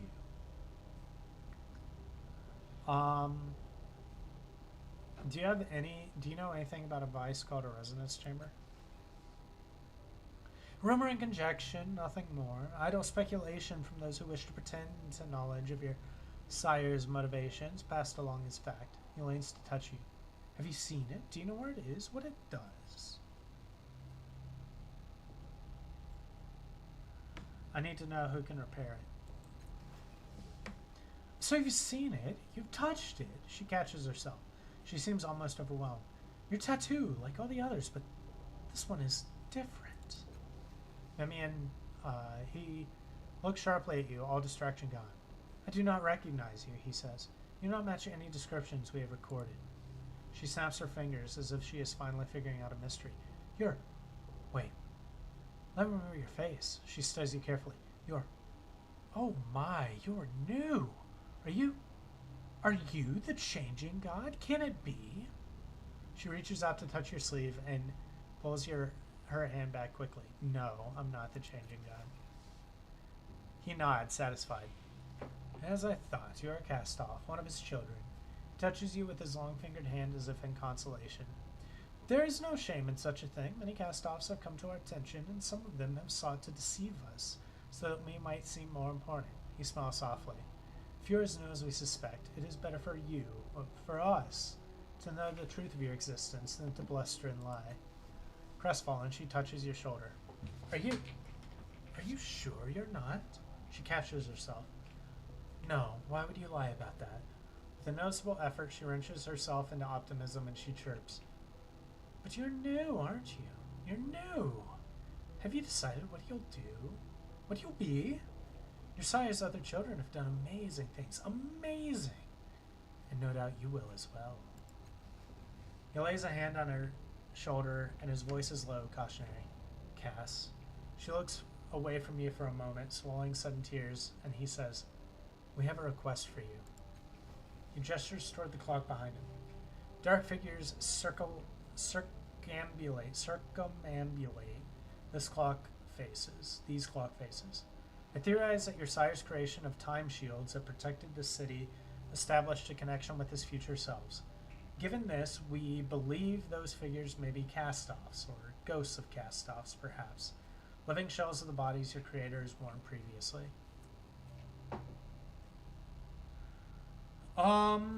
Okay, so there's a bunch of, like, cast-off shadows within the clock.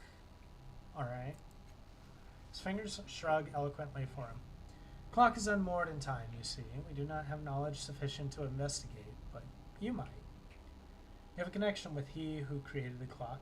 You should be able to align it with the present time and uncover who these figures are. Gentle smile, rare smile appears. If you cannot, at least you will increase our store of knowledge. She smiles bravely, looking between Mimian and you, and says, And then we can answer the questions. Who must have? You must have, right, ma'am? Do you have any idea how to fix a clock? We have tried. I have appealed to the order of truth. I have spoken with the eminent seekers of knowledge. We have sent for wisdom from as far as a steadfast, a great achievement, you must agree. None have given us the answer. We believe your sire created the device or had a hand in it. Perhaps. Dismay dances across his fingers. His hungry-eyed compatriot steps in. Perhaps you can find an answer where others have failed. And then we can help you. She turns away. You'll have our boundless gratitude, revered one. I'll remember that. Alright, so way to fix the clock.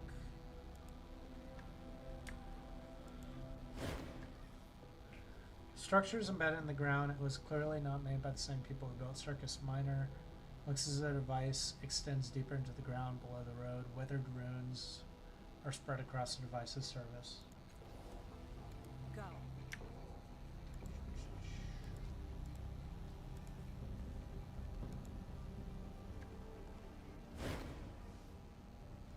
Creature floats before you, hidden inside the bulk of its armor cloth robes, unmoving and unmoved by your presence. Exactly who or what this thing is, man or machine, mutant or monster, it's impossible to discern. Its glass face reveals nothing but your reflection. Its mechanical voice reveals nothing at all. You recall that this creature is known as a Philithis, but you don't know anything else about them. Exquisite, the Philithis grates, in greetings perhaps, or perhaps in its own inscrutable thoughts. Exquisite? And no, the thing answers, it is not. For a moment that stretches uncomfortably, you feel the cold scrutiny of the Philithis upon you. At last it speaks again. It is the nature of flags to fade. Philithis' implacable glass gaze bores through your skin and sees more than others do, and it seems to be seeking something from you.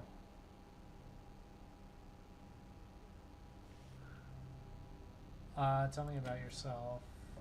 I'm fine with not wasting anything. For a moment, the Philithis' face darkens, then without inflection it answers, The cursed she hungers and it feeds, but it is denied satiation. Do you know anything about the sorrow about the resonance chamber built by the changing god? Silence lingers long, until at last the Philithis speaks. I know it shall be three. I know the first cannot be trusted. I know one changes as you change. I know they seek an undoing. Its class face storms, but the Philithus says no more. Bye. As you step away, the Philithus swivels to keep its class face trained on you. Yes. Let's see. This then fidgeting Aeon priest shoots furtive sidelong glances at the creature in the nearby cage while humming a nonchalant tune. When he sees that you're watching him, he flinches. Over the course of a few frantic breaths, shock becomes embarrassed anger. He opens his mouth to shout at you. Yes! What is it? What is so goddamn fascinating about me and how you feel the need to stare? What do you know about the creature over there? What? Blazer says, jumping. And he takes a breath and struggles to sound off. It's a nice theramon, a biomechanical creature, an information gatherer, in fact. Seems to calm down as he warms to the topic. They're dangerous, though. You can only speak to them at night. During daylight, they'll attack without provocation. You seem a little bit nervous. I'm not, Blazer says, his eyes stealing to the caged creature again. I don't like it when people sneak up on me. What are you planning? Fronting at your words, Blazer turns to regard you, and he notices your tattoo and his eyes go wide. I've heard of people like you. What are you doing? No, never mind. Just ask me. I mean, he trails off and seems to reach a decision. I'm working on something dangerous, and it would be an honor if you could lend me your assistance. Blazer glances around the plaza as if looking for spies and beckons you to him. I have a device, he says in a hoarse whisper that can probably be heard from meters away. Someone can get close enough to affix it to the creature's cage. It will activate and teleport the night theramon to the reef of fallen worlds. He snickers and rubs his hand together. And then... This sounds dangerous. Oh, it will be, but not for me. Biomechanical organisms fascinate me, and knife theramons doubly so. Never got to examine one close up, so... He lowers his voice. I want you to teleport the creature out of his cage. Kill it. Bring me the memory organ.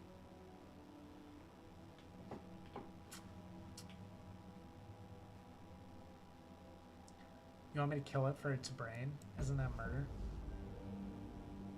Please, Blazer says, rolling his eyes so hard you're surprised you can't hear them squeaking in their sockets. It's a machine, it's not alive. If it makes you feel better, tell yourself you're deactivating a faulty device. That will defend itself with lethal force.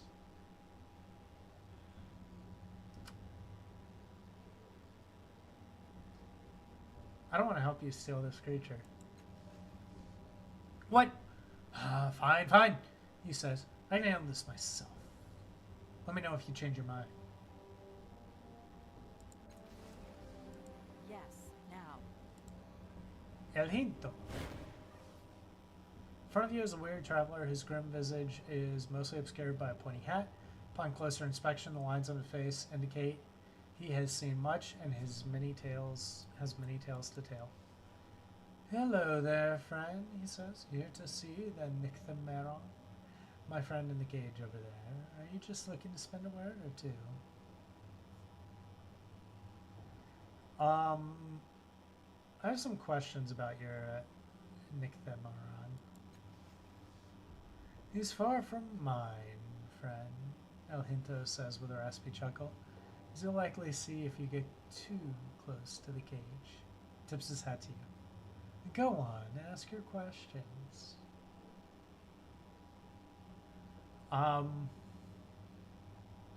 What is it? A biomechanical union of stubborn curiosity and frothing malice, he says. Who made them, no one can say, but they cannot be trusted, nor befriended. Cross their paths or thwart their incomprehensible whims, and they'll kill you. If they can. How did you capture it? I suppose you could blame luck, he says. Little early to call it good or bad, though. His eyes seek the sky as he begins his story. I was working on, well, call it a trap, in a valley. Through some nameless ruin. Kennedy was off hunting for dinner. I work in the days, and always do when I'm concentrating. A smile flits across his face. Near sunset, the trap was still in pieces. I heard Canadu roaring my name. I turned just in time to see our guest bearing down on me. The creature's volley of molten energy cracked off the personal barrier I'd left active when building the trap, but I knew I couldn't hold. Then Canadu leapt off the valley edge onto the Nycthemon's back, bashing it with his hammer. It shrieked, and then night fell, and the creature went still. Alhento shrugs. I worked a touch frantically, I admit, to finish the trap. Hadn't been designed for a guess, but as you can see, he gestured at the creature. It worked. How did you get him into the city? Fair question, he says, casting a lazy glaze back at the cage. But a longer answer, and not as interesting as I'd like. So let's just say that the trap is more, collapsible than it appears.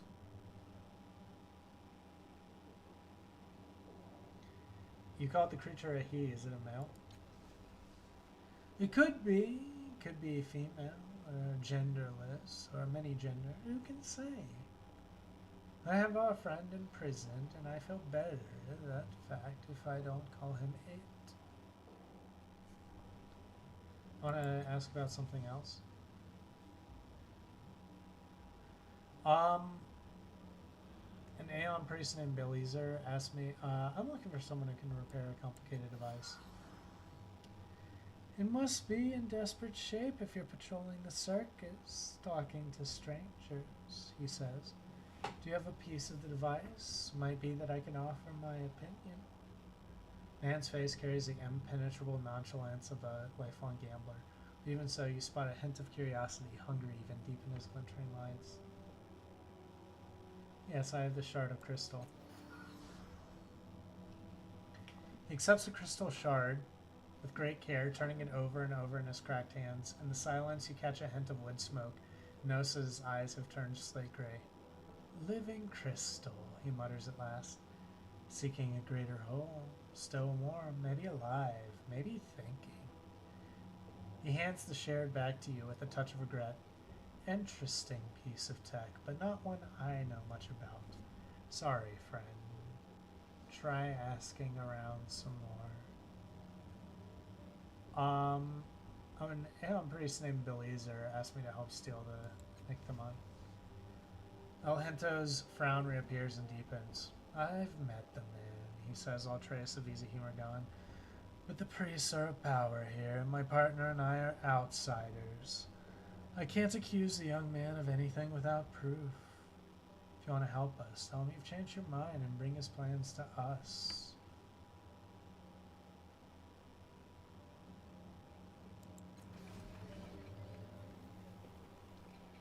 Huh.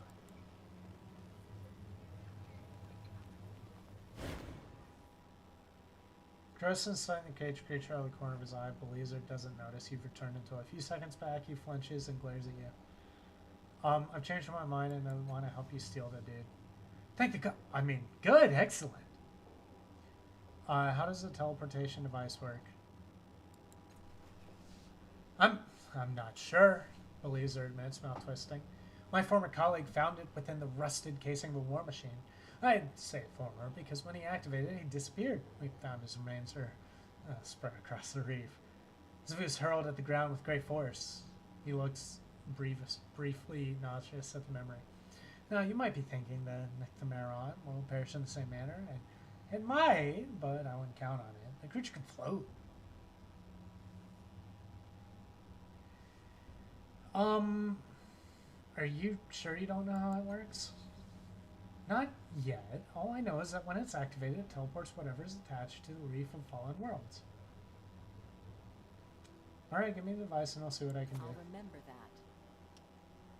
Here it is, he says, handing it over and nervously licking his lips. Be very, very careful. I don't have another one.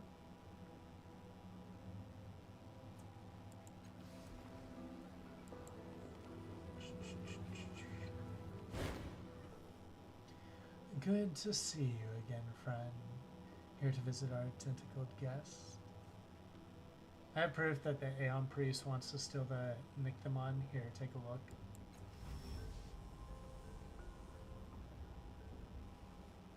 Elhento takes the device, but Belizer gave you and examines it grimly. The young idiot. We caught him fiddling with the cage before, and I thought I'd scared him off. Apparently not. He sighs and pockets the device. I understand him better than I'd like. We build our lives on the kindling of our ambitions and hope for a bonfire, but first something blows it out. Ahento shakes his head. I made a study of the Nithmeron during the journey here. If that little fool had only asked, I might have shared my findings with him. He has to learn the hard way, just like everyone. You're right, Elhento says, a trifle sadly. Besides, I promised him I'd lodge a complaint with the Order if I caught him tampering with our work again. Suppose I'd better do that. Suddenly his eyes flick over the shoulder. Trouble coming, friend. Blazer's stomping your way and he looks furious. I trusted you, he shouts. Frustrated tears shimmer at the corners of his eyes, refusing to fall. Ahento steps back to a discreet distance, an expression of sadness crossing his face. You think you've won? He hisses. One tear escapes and streaks down his bony cheek. You think this is the first time I've ever been betrayed? Panting with rage, he jams a finger in your face. I'm going to tell the Order of Truth that you've betrayed an Aeon Priest on a secret mission. Everyone is going to know that you can't be trusted. Yeah, I mean, this is what you get for trying to steal someone else's property, dude. Belizer goes white and rubs the tears from his eyes with his wrist. His mouth works silently, but nothing comes out. Finally, he whirls around and storms off. It seems like Indigo Tide is what's, like, kind of just going up and up and up. I'm kind of curious what the tides represent. Okay, so Tibber was a, I think I'm okay with Aladjern. If I see him again, I might, like, try and bring him in. Levies are also interesting. They seem like a more mystical version of, like, servitors.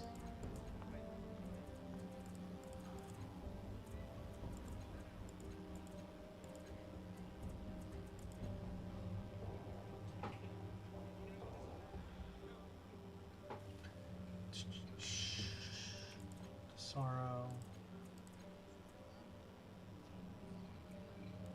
Okay. Let's talk to Elhento again. I get to see you again.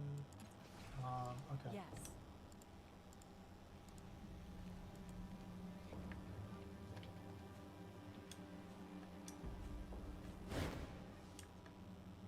Nearly every inch of this merchant's body is covered in tightly wound robes and furs. A hood obscures its head, and a mask conceals its face. It caresses a cracked ancient scroll with dark fingers. It notices you and gently taps a similarly dressed companion on the shoulder, leaving a smudge of fiber sync. Valenda recognized the thief at once, the creature says, crossing its swaddled arms. Perhaps she imagined that by speaking with Staresti, she would evade Valenda's notice. Unfortunately for her, nothing ever did.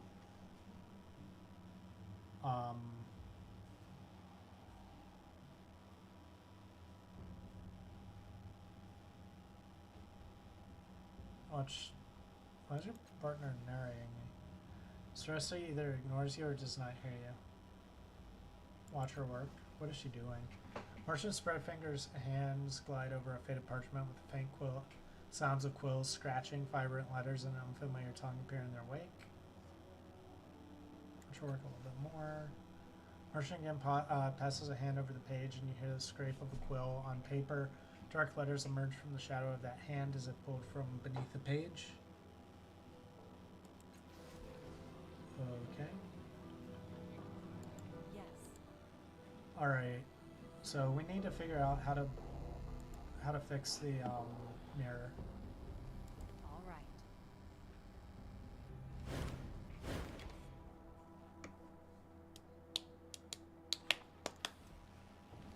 Fine.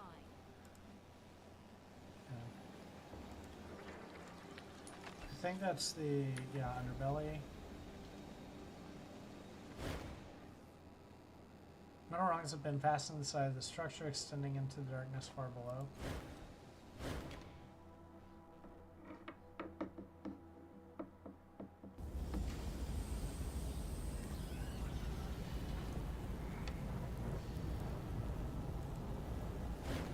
It's like an overseer. An elderly man stares vacantly at a distant wall, muttering under his breath. His hands flex in the air, twisting and tweaking as if he is repairing a machine. Only he can see. He jumps when you draw in a breath to speak. Yeah, what? He says. His eyes rove past you, halt, then return to focus on your face with some effort.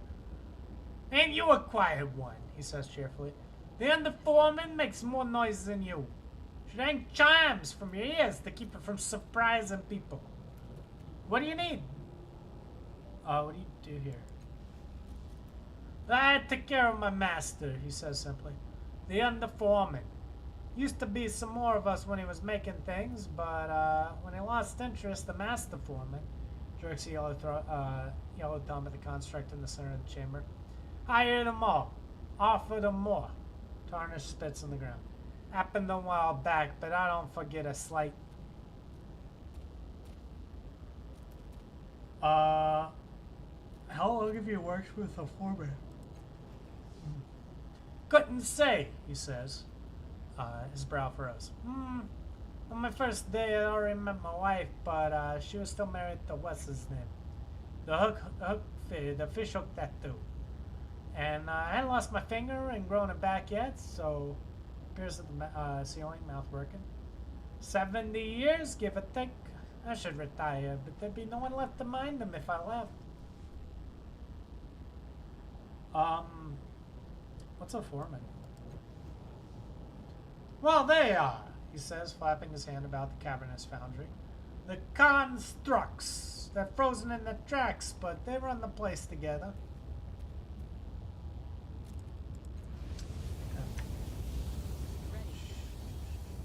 Oh, this side? Like this is a foreman? Segments of this bisected construct's legs lie scattered around it. Someone has painstakingly altered these pieces, giving them small limbs and tiny metallic heads. Nonetheless, they aren't moving. The larger construct's turquoise eyes flicker out of sync with each other as they turn towards you. I do not understand, it says, the voice emerging from the grill around its eyes. It's soft, as though you are hearing it from far away. Don't they want to live? The viaducts are open, the commands are received, and yet its eyes flutter. Every time I give my children life, they die. These tiny things are your children? Not anymore, it says. Now they are inanimate and lifeless. Their adaptive personalities have been lost. I do not understand why they are dying. I have given the subject of procreation a great deal of thought over the last century, and there are no errors in my calculations. My assistant, Tarnish, built my children's bodies to my precise specifications. Their intelligence reservoirs are shielded against permanent loss. Its eyes look away from yours as if embarrassed. And I want them to live. That should be enough.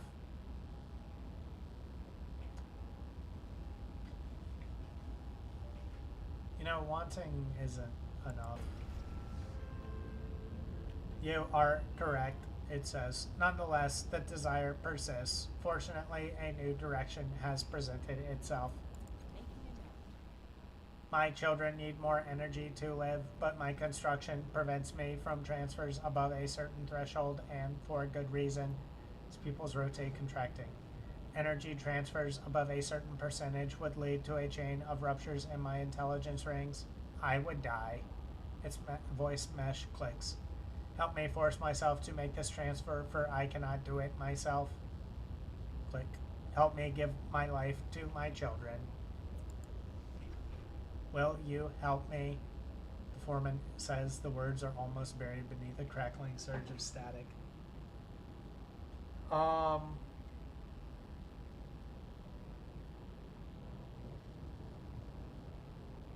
It wants to give its life away for its, like, little toy bots. It's weird. But I mean, I guess it's his choice, right? How do I begin? Speak to Tarnish, my assistant. He may be able to help you understand how I function if he is feeling well enough.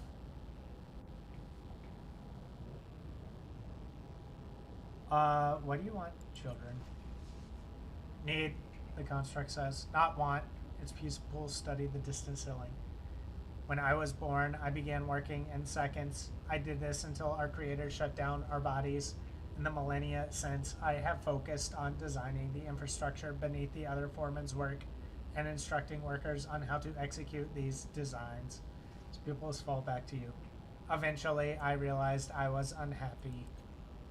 From time to time, my workers brought their children to the manufactory, holding their small hands, explaining the mysteries to this place to them.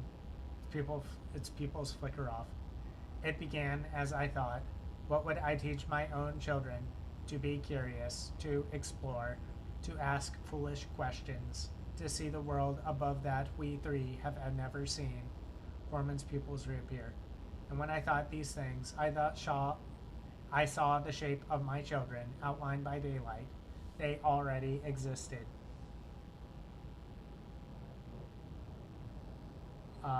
Farewell. Let's talk to Tarnish. Spotted you before you could sneak up on me again, he says, flashing his gun. What do you need?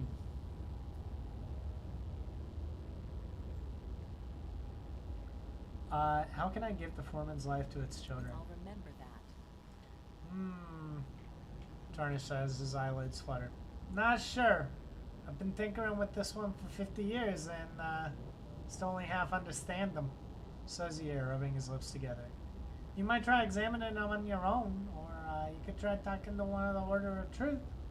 They know more about the old machines than I ever will. Okay. Yes.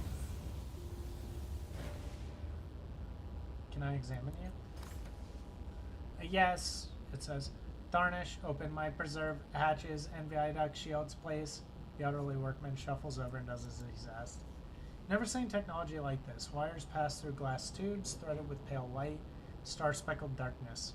You glance over at Tarnish. He's looked away, arms crossed as though unwilling to watch a stranger tinker with his master.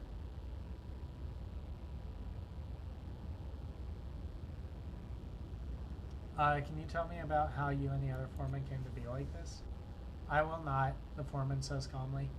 It was not an era I wish to revisit. Speak with Master Foreman instead. You seem very dispassionate about your failures to create children. I have been through 27 iterations of birth. With each attempt, more of my non-essential personality and intelligence rings rupture. The foreman's eyes dim. Know that these small bodies are only bodies. 27 versions of my children have lived and died within them. Know that they have lived long enough for me to understand their personalities and name them before they were purged. Lost. A soft whirring issues from the mesh around the foreman, flickering his eyes. Can I examine you again?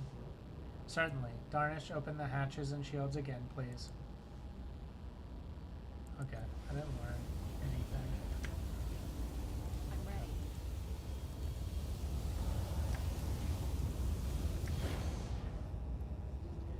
The construct looms over you, frozen amid step. Its heavy limbs and barreled body have recently polished by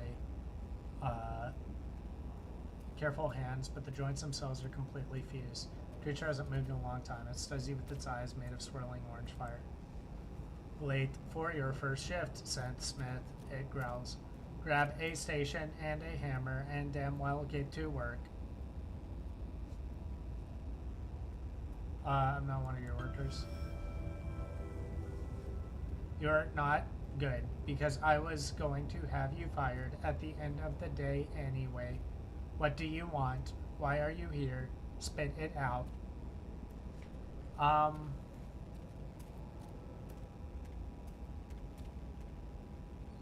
Who are you? I am the master foreman, the construct declares. Its tone puts you in mind of someone speaking while saluting. The mind and the will behind the city you see today. You can't move, can you? No, and I do not need to. Its eyes, it says, eyes flashing. Passing worker gives you a look for triggering what is apparently a familiar story. Once, we foremen were the tools of the cartographers and their vast web of machine intelligences. Submerged in the song of their will, we worked with thoughtless joy. Its voice is soft, tinged with synthetic awe. Then, one day, the song fell silent and our bodies froze, where they stand even now. Some of us lost our faith in these first few centuries, it growls. Some of us thought the cartographers were punishing us or had abandoned us. Only I saw their absence for what it was. His words grew hoarse. It was a gift of free will. We were their tools no longer. We were our own masters, freed from the chains of thoughtless motion, free to imagine our future, and so we did for millennia. Who are these cartographers? We don't know, it admits. The most we know of them is their names in the code and the vessels we were building for them that they never claimed. Our creation came at their order, but we have never known their faces, only their song. While the others dithered and wailed, I bent my mind to the future. It continues. I analyzed the work we had done for the cartographers. To my shame, I found flaws in the processes. I removed them. Its eyes burned brighter. For the next cluster of centuries, I studied the vast catalog of known technology and Numenera in my mind and strung them together, creating new inventions for the day when the cartographers returned and reactivated us. He sighs. But that day never came. But humans eventually did? Yes, and though you are flawed and fragile, you make perfect tools. Just as we had once been, your people found us, and the era of my great work began. They asked us to help them raise a city until it cast all others in shadows, to cobble their artifacts and their trinkets into grand devices that would power every corner and make them safe from their enemies. And I told them, it coughs as if holding back tears, I told them I had a plan. You see the fruit of our mighty effort all around you.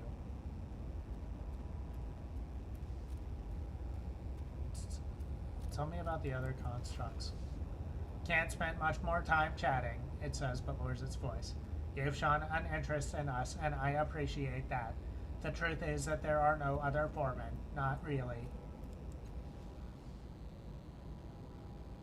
Yes, there are, the master artisan bellows cheerfully from across the manufactory. No, there aren't, the master foreman shouts. I'm just gonna... The truth is that we were once a single mine, but when the cartographers left us, our minds settled into different containers. Pools, if you will. And while theirs grew stagnant and self-indulgent, mine remained clean, untainted, pure.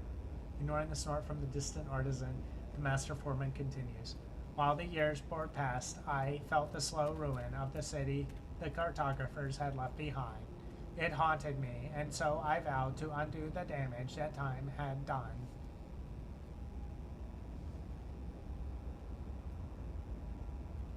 Bye.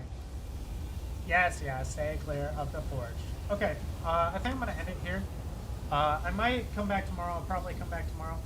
But that's going to be it for today. Thanks a lot for watching. Hopefully I see you again next time. And if I don't, have a great life. Bye-bye.